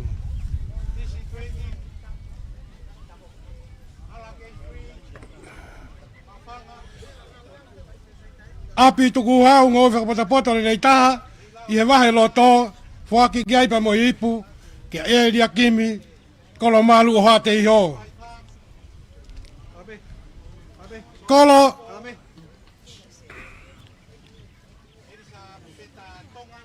Kolo to uwhirei laitaha, to manioke laitaha, whaki ki aipa mo ipu, whaki ki aipa mo hoa palau, hoa i wanoa, whakatapa mo lo teri, whaki a he spare part zone, whaki a ki waini. Kolo to hiapo lahi taha, whaki gai pa mo ipu, whakatapa mo hoa i wanoa palau, whaki a ki hasini. Kolo to pinati lahi taha, whaki gai pa mo ipu, whakatapa mo hoa palau, hoa i wanoa, whaki a ki tatamatonga. Whare lulunga kau lahi taha mo whakafua whataha, whaki gai pa mo ipu, i tasa nesari. Api kolo tosina i kakala whakalakalaka le rei taha, whaki gai pa mo ipu, ki a uriti palu. O whasi mo e a whi. Kulupu tosina i kakala lai taha mo whakawhataha, whaki gai pa mo ipu, i he tarafungani o kolofo ou. Kulupu, Kulupu tosina i kakala, lai tāmo whakawhataha, whakai pa mo ipu, whakia ki he talafungani me kolofo. Tokataha, tau i pulu toko lai taha, whakai pa mo ipu, i a viri lui o whamotu. Tokataha, tau i mua whakatoa lai taha, whakai pa mo ipu, ki a tisivete. Whakia ki a tisivete. A moa whakomesiare whakalala kataha, whakia ka Samuela tu i reila o holonga. Pare makehe ki he apuaka whakalere whakomesiare, lahi taha mea moe pai o kesi, whakia ipa moe ipu ki he season farm. Api ako, lau tohi to akau tui fio, toka ngai reita, pokalama to akau patunga ngoe, whakia ipa moe ipu, whakataha moe pangai tahafe, me PTH, whakia ke CPS a waini. Api ako maalunga to akau tui fio, to ngai reita, po kalama to akau patunga we, whakia ke Tonga College ki Atele. Api tuku hau, to akau tui fio, to ngai reita, whakia ke a mausa le reifi. Api siasi to akau tui fio, mo to ngai reita, whakia gaipa mo ipu, e sias tonga konistu tone. Kolo to akau matatahi mo tonga ngai rei taha, whaki gaipa mo ipu, ke matatahi navtoka. Exporta whakalakalaka taha, kutahina utamereni ave wakapuna, whakataha mo e mea kai frozen, whaki gaipa mo ipu, ke nisi trading. Kautaha uta kawa e fuefu lai taha, Whakia ke ala kei whiri maufanga. Kau taha uta vanila moa lai taha, whakia ke hei lala ki utunga ke wawau. Kau taha uta niu matu lai taha, whakia ke Tino Pai Farm, i Waini. Kau taha uta manioke lahi taha, frozen, whakia ki a soane tupou o hawa katolo.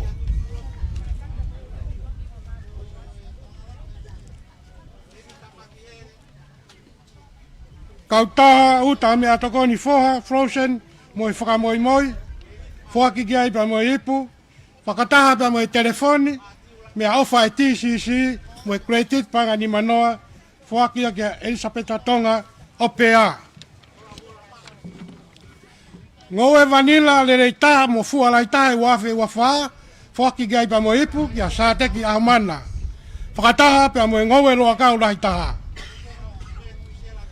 Api tō wahi whaofala kataha, api tō kuhau kolo tō wahi lai taha, api kolo tō akau fua whaofofa, tō whaofala la kataha, api tō kuhau tō niureka whaou, api tō kuhau tō wahi whaou, whaki kātoa i a simentu i wai o ta takamotonga. Api kolo tō vestapolo mo a moa tonga whaofofa taha, api kolo tō tala konflut whaofala la kataha, ngoe kape lai taha, whaki e ka serina whinau o tala whaou.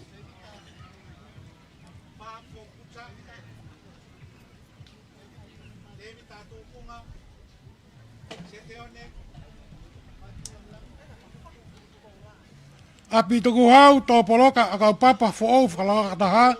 Api tuku hau tō akau papa tui whio fo'ou. Whaki e ka semis whanua whiwhita o whasi. Ngaue hiapo lahi taha mo whawhawha taha. Api tuku hau tō niu lahi taha. Whaki e ka peni hawea o kolowai. Toko taha tahi puaka lai taha, toko taha tahi pato toko lai taha, whakia ka area rush o Malapo. Tangata, ngawe uwhirei lai taha mo whawhataha, hawe ka te vita haviri o mawhanga. Ngawe uwhi toka mua tau tāne rei taha, mau ia se misi reone o la paha.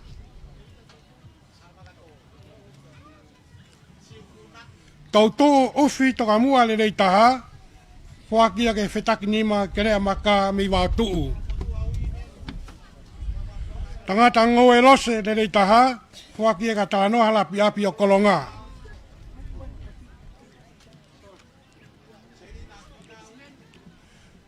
Tangata ngoe vanila whakalawaka taha e tau, whakia ka peni toha toa Malapo.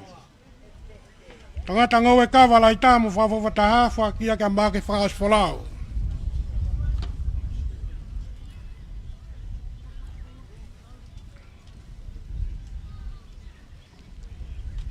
Ngata ngoe pinati, lahi taha mo whawhataha, whakia ka Wiriami Fremi o tataka motonga.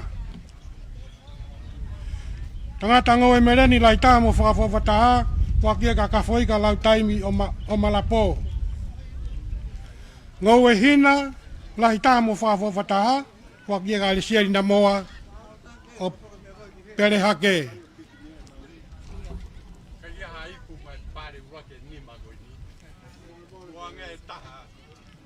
Tangata ngoe whaina lai tā mo whawhataha, whakia kia whalakiko papa o la paha. Ngoe manioke lai tā mo whawhataha, whakia ka soane makatutu pou o hawa katolo. Ngoe talatonga lai tā mo whawhataha, whakia ka sione matangi tau a te walu o halalo. Ngoe talo futuna lai tamu whawhataha, whakia ka manu lau taimi o uma. Ngoe kumala lai tamu whawhataha, whakia ka pāteri toka lau o tatakamotonga. Ngoe resi lai tamu whawhataha, whakia ka atanasio tātola o la paha.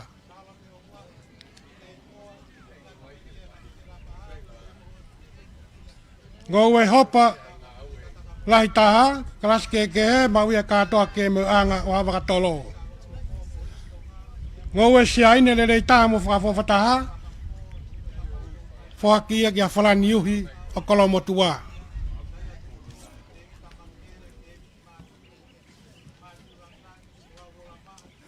A pikolo to Vestapolo mo a moa Tonga whakafofataha e wahi fo, whakia ka riwaki ne iufi o wātu u. A pikolo to Vestapolo mo a moa lai taha whakafofataha e wahi loto, whakia ka mele kolo malu o hate iho.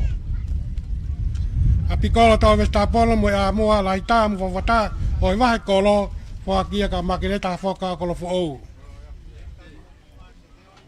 Kulupu to Vestapolo lai taha mo whakafofataha, whakia ke kulupu hau ki nima o i funga mawha mi hauma.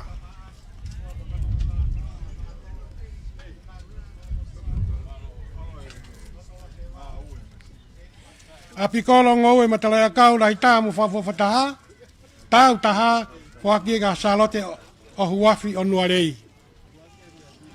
A pikolo ngowe matalaya kau a kau kakala mo whakafofataha, whakia ka birei moa o ngere ia. Ko ka anga la hita, ano kau me mipa, ngatu lau nima kunau koka he tau, whiunga mai kau me mipa e toko uangi au tolu waru, whakia ipa mo e telefoni, me awha e TCC, mo e credit panga ni manoa, e tongiaki me ria whawhine la paha me la paha. Ko ka anga whakalakalaka le rei taha, whakia ki whakalakalaka a whawhine trak mo tonga, me i tataka mo tonga. Ko ka anga whakapoto taha ngatu, e nau ngawe ke tau mahua, tonga pe me mani o ke, mau ia he hala pulu kamu o utumo te ka mi alaki. Ngowe Vestapolo lai tamu hawata e ngahi lau toi si i, whakia ke si e maesa longo. Ngowe Vestapolo lai tamu hawata e ngahi korisi, whakia ke korisi tonga ki Atele. Toko taha tahi pulu whakalakataha, mo le taha, uriamiri tai o puke. Toko taha tahi pulu whau whakalakataha, whakia ke sias hola o wholaha. A pikolo tahi moa whakatoa whakalakataha, whakia ka taniela whakpo tataka motonga. Toko taha tahi puaka whakalakataha, whakia ka sione tapatou tai toke o lakepa.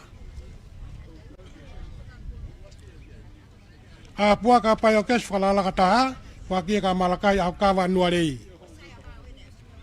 Toko taha tahi puaka le rei tam, polokalama whawhanau AI, whakia ka Filipe whirihia o puke. Toko taha tau sipi toko lai taha, whakia ka saia tui pulotu fua motu. Toko taha tahi kos toko lai taha, whakia ka Kevini mātui o waini. Toko taha tahi hosi toko lai taha, whakia ka mātiu langilangi o nukureka. Api tuku hau tō niu fo whakalaka taha, whakia ka whalau hola mau tataka motonga. Api tuku hau tō akau fua fo whakalaka, whakia ka te vita ai sea matawaka o tongo. Koro tō akau matatai fo whakalaka taha, whakia ki kanok polu. Api koro, api tuku hau tō talakon fruti whakalaka taha, whakia ka ilaisane whale tau toko mololo. Toko taha, poko i kau taha, uta koloa whakatonga lai taha, whakia ke Kolope Connection Export. Kau taha uta, ufi lose, lahi taha, whakia ka meriame vei koso o nuku alofa. Wharekai maa taha mo mumi pau ke lao i mea tokoni, wharekai hala ki hifo kitchen and grill, hala one way. Whare tau maa taha, whakia ke Ei Kauri and Sun Limited Bakery. Pea koe, whare whahipulu maa taha, mumi pau ke lao mea tokoni, whakia ke Farm for Butcher o hate iho. Koe mai pare hokoko e ngahi whaunga ngowe whaofa more pe e whalanglangi, whaunga whau na tō, o i uwhi whakaheke, whakia pe mo ipu, kia te evita tūkunga wha motu. Whaunga whaau, tau mereni pa me whataha pa me kumala, whakei pa me ipu, se te one musika o la paha. Korisi whakalakalaka taha, nau tahi whakamon manu, whakei pa me ipu, whataha pa me telefoni, whakei TCC, whataha pa me kāti, kureitit pa ni manoa whakei ke korisi ko tupau ki toloa. Kawa mata whakawhawhata, ona whakariari e mai mua whalearingo ue, whakia ka wasi ola purete o holonga. E koe kawa rai taha, tau e fitu whakataha, pia moe kawa mua whakariari e mai mua whalearingo ue, whakia ki motua ka honi kula mai mei wawau. Kula mai mei wawau ko hiri au kau fusi.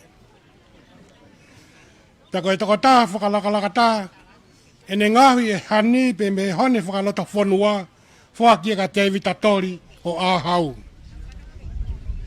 Ko ngai pare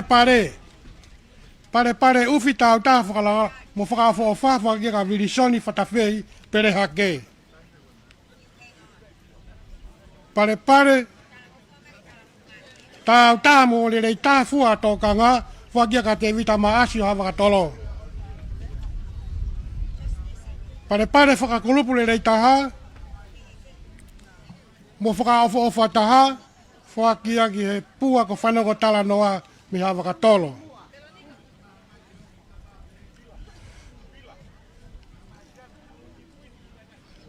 Pare whakakolo rei tā mo whakaofa taha, fua o tōka ngā, whakia ki hawa katolo.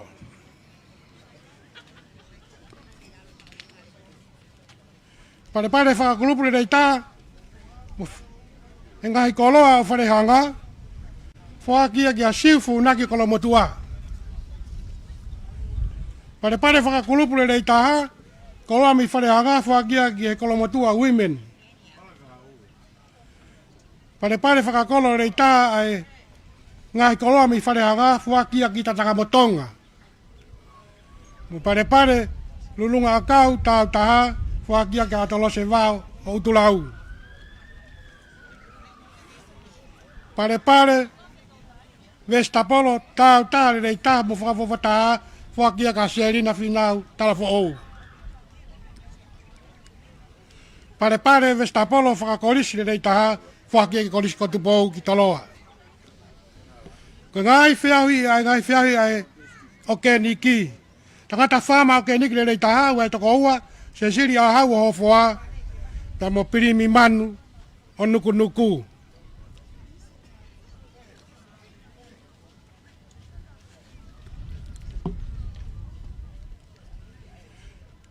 Ke whina e whama o ke nikre rei taha ua e toko ua ko sioko noa o kolonga pe mo tene si apua fisi o kolonga i pē. E ka whiai whakaosi o ke niki apituku hao o ke nikre rei taha whaki ka sāteki a mana o puke pe mo kaweinga havea o kolomotua.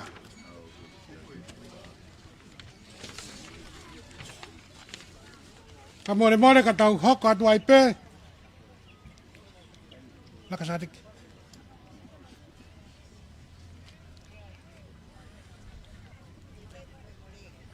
Ka more ka tau hoko atu ai pē ke ngai pare mi e potungau e tau tai. Toko tā tau tai tānak whakamatala li rei tā i e whengau ak me potungau e tau tai.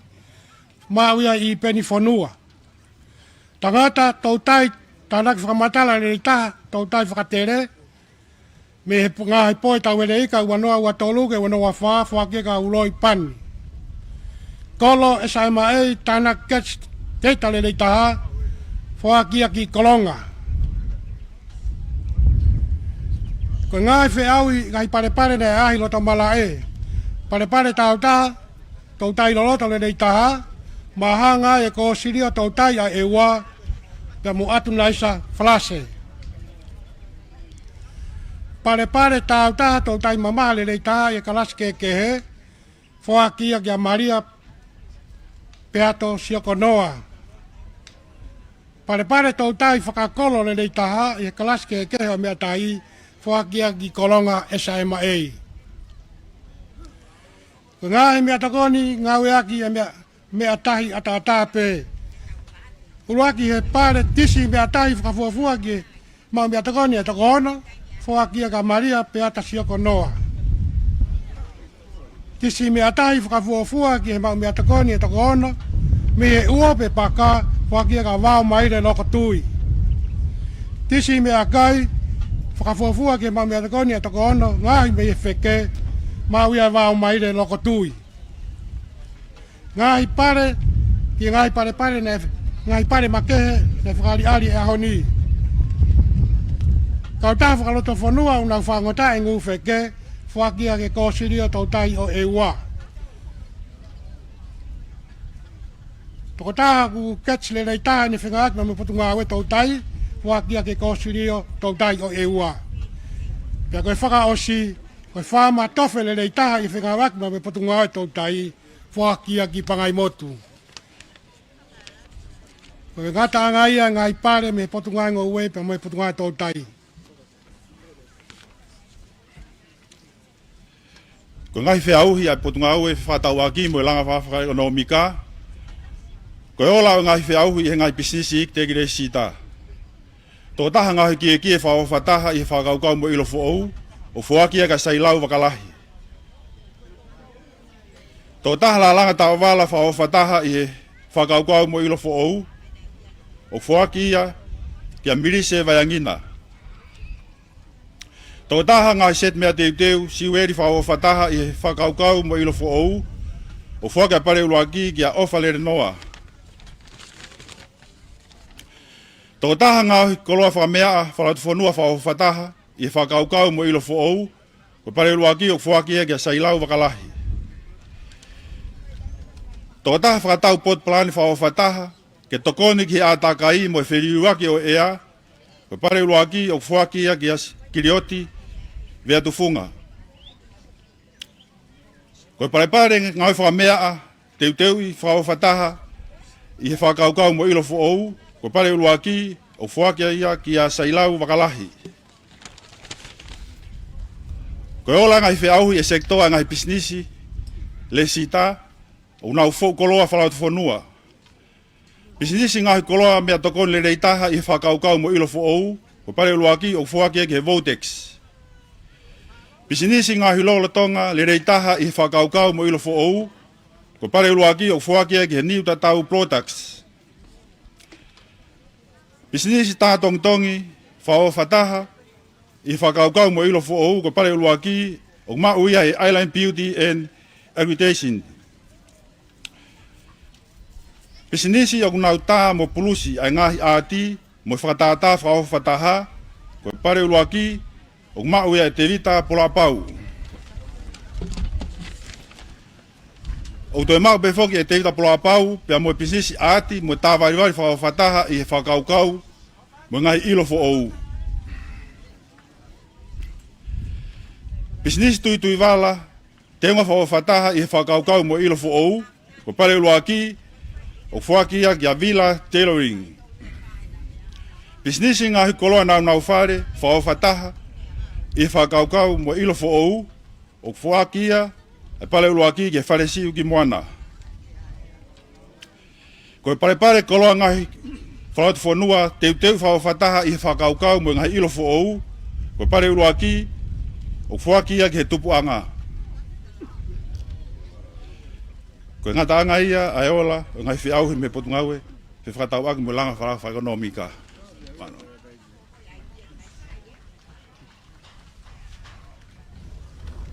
Malo, whawhita, koloa ko tō e aho, ko whakaaka, kore ke tā mea e kapurisi, ke ai mua tau whiwhas, tau toki whakawatu ki he.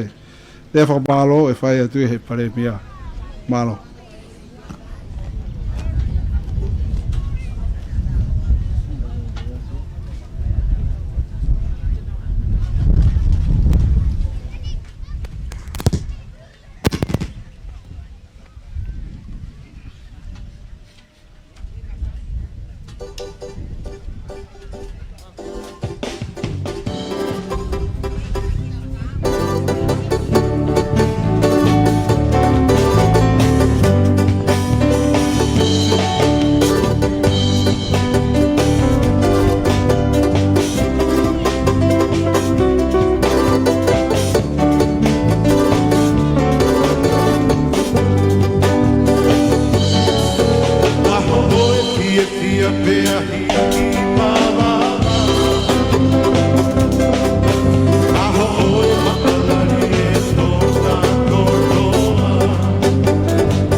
ko le mo le ki mo tui to e tau ko ma pola pe mo le dio ko ni tau to fok pe tau ka ka me pe mo live stream e bro to me broadcasting e tamini e fungo mana moi ka to e fok pare ko ya hauni tau hanga tu ke le po malo e tam pare bia wa ka me ku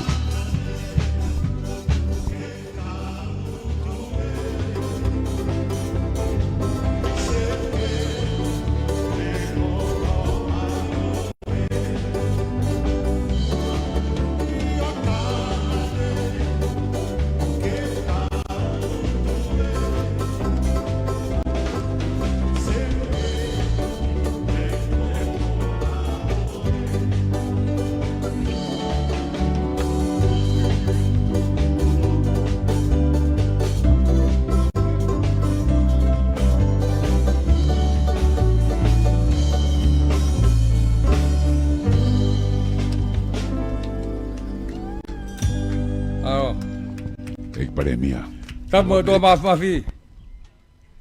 Tap mo e Princess Kauni, tupo to Alkalal. Tap mo e Princess Kauni, Sinaitakal.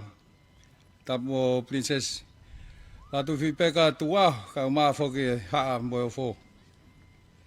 Tap mo ni ke kau Palestine. Kau tak. Ko kau fa fo nga mai ngai fonua Pasifiki na tau kau nga kau he auni. Patung pe mua ko fanga ke hu fanga pe fatap kakato ko sia faki. Ka fa pe mua ki lea. O ko to mua tu ko fa malo ke o to MAFFF. He tapua ko to pe ko ina sia fa la. Lave ai mo kaina ngai fonua. Ko langa fonua e. Pe hongo taula mahanga tau. Ai la he tau ko si. Kau mai uhalo vai hoko o tau ni. Pe ko tau ikuna kotoa ia he ahon. He o kei katoanga mai mua whadi ari pe. Ai kau wha o tō kanga. Ai kau ni mamea o whalehanga. Kau tau tai o ngā tai. Koe kau hau. Me taki mamata. Mo whi whakatau aki. Oi tau awhi ua wha. Kau ikai, whai ai haofo. E whakaku maling me tai ha mai. E whai ai ho tau whakaiwia ke tau malawa ai. O la kai e ngahi pore kotoa. Hoi whanonga. Tama Princess Kaun. Whakatulo at. Kai lafu lalo atu e whakamalo tuan. He ikai whiunga harea ia. Pe whakafotunga. Ka koe whawhetai pe. I ho mea mai o mua waka. He katoa ngai aho. Pe kua kano katoa i pe whonua. Mei uta ki tahina. Pe kua who mauai ai whātunga. Oi whonua. Tauange. Ki loto whare ia mau pe tai ha mai. He wheituna moho whare. Kai mahino i kahau. Oi whonua. Excellencies, distinguished delegates, ladies and gentlemen, the Royal Agriculture, Fisheries, Tourism and Trade for 2024 has been enriched with all your presence here today. It is an unique event for us, and it will be remembered by all as the royal show with the foreign country leaders. Therefore, I sincerely hope that from all that you have witnessed today, from agriculture, fisheries, tourism, and trade, that you might all have a glimpse of the tradition, the culture, but especially the lives of the people of Tonga. And without further ado, I wish you all the best and a successful forum, and that your time here in the friendly islands of Tonga will be a joyous and memorable one. I would like also to take this opportunity to acknowledge and to convey our sincere gratitude to all the enabling key assistance from the Government of Australia and the People's Republic of China, but also from A&L Farming Company, the Came Sante Enterprise Company, the Season Farm Company, the Fexco Tonga Limited, the spare parts zone, and TCC. The success of today's event, as you have observed, largely due to all your generous assistance. Thank you very much. Kol whanga whamolmoli ka hao whakea toi pehe, moi whakamalo ko ini. Ke kau whiau hi aho ke kau whaao tō ka ngā, kai pehe ke kau whiwhine o whalehanga. Ai kau tō tai o ngā tai, koe kau hau tak mamata kau maa whoki, ai whakatau aki. Whawhawhonga tu e whamalo, ki he langa whanua nai whai. He ko tau whanua e whalau he ahoni. Ka moni lau ahimi, ka malu aki mai haao, oua e tua tamaki. Ko pau peke whai pepe ato, koe koto tāpu aki. Tamatonga tu o ngā ue, ho koloa ke whamonu. Lotu ke he iki mau pe, ke ne poupou ke he lotu. O malui atu pou. Leva lea, kau tatau atu.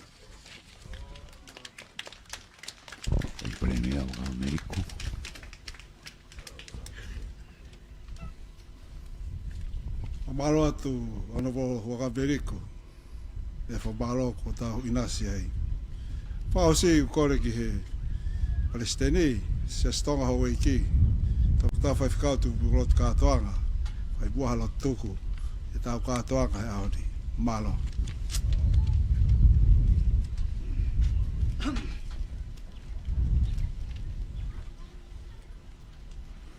Kore peke tau whaosia ke keresi. May the grace of our Lord Jesus Christ and the love of God and the fellowship of the Holy Spirit to be with us all, now and forevermore. Amen.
Ko katoanga whangaronga tana.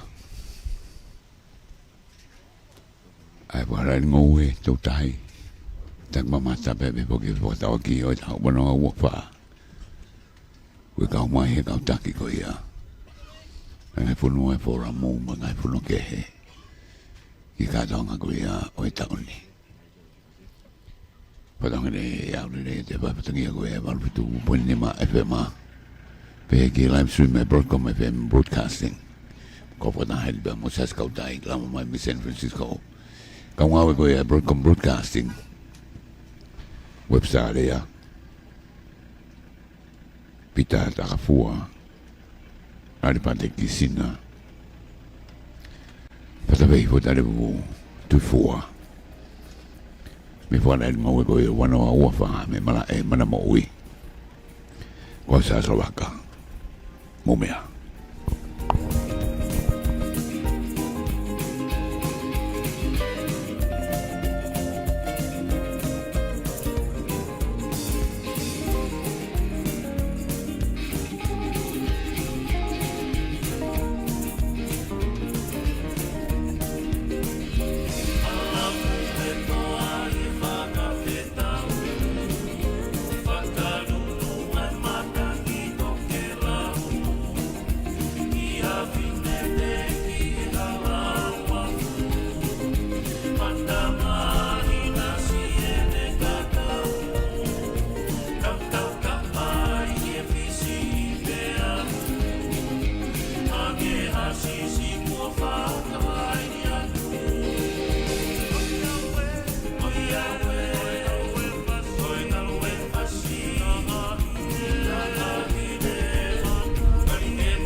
hala pe kotali eva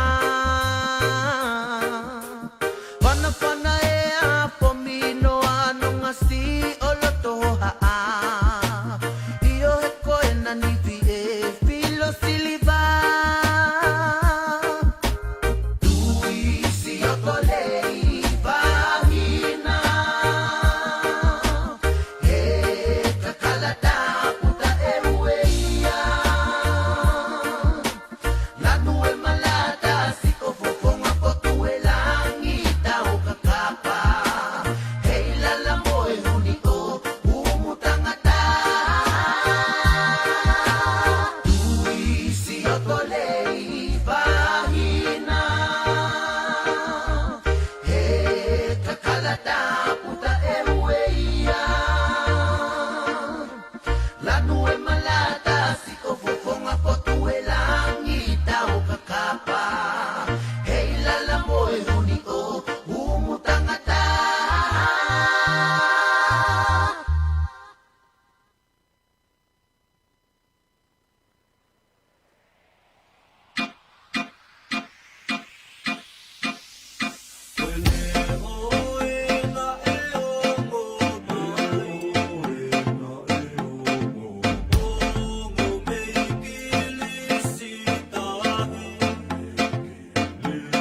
Asik di sini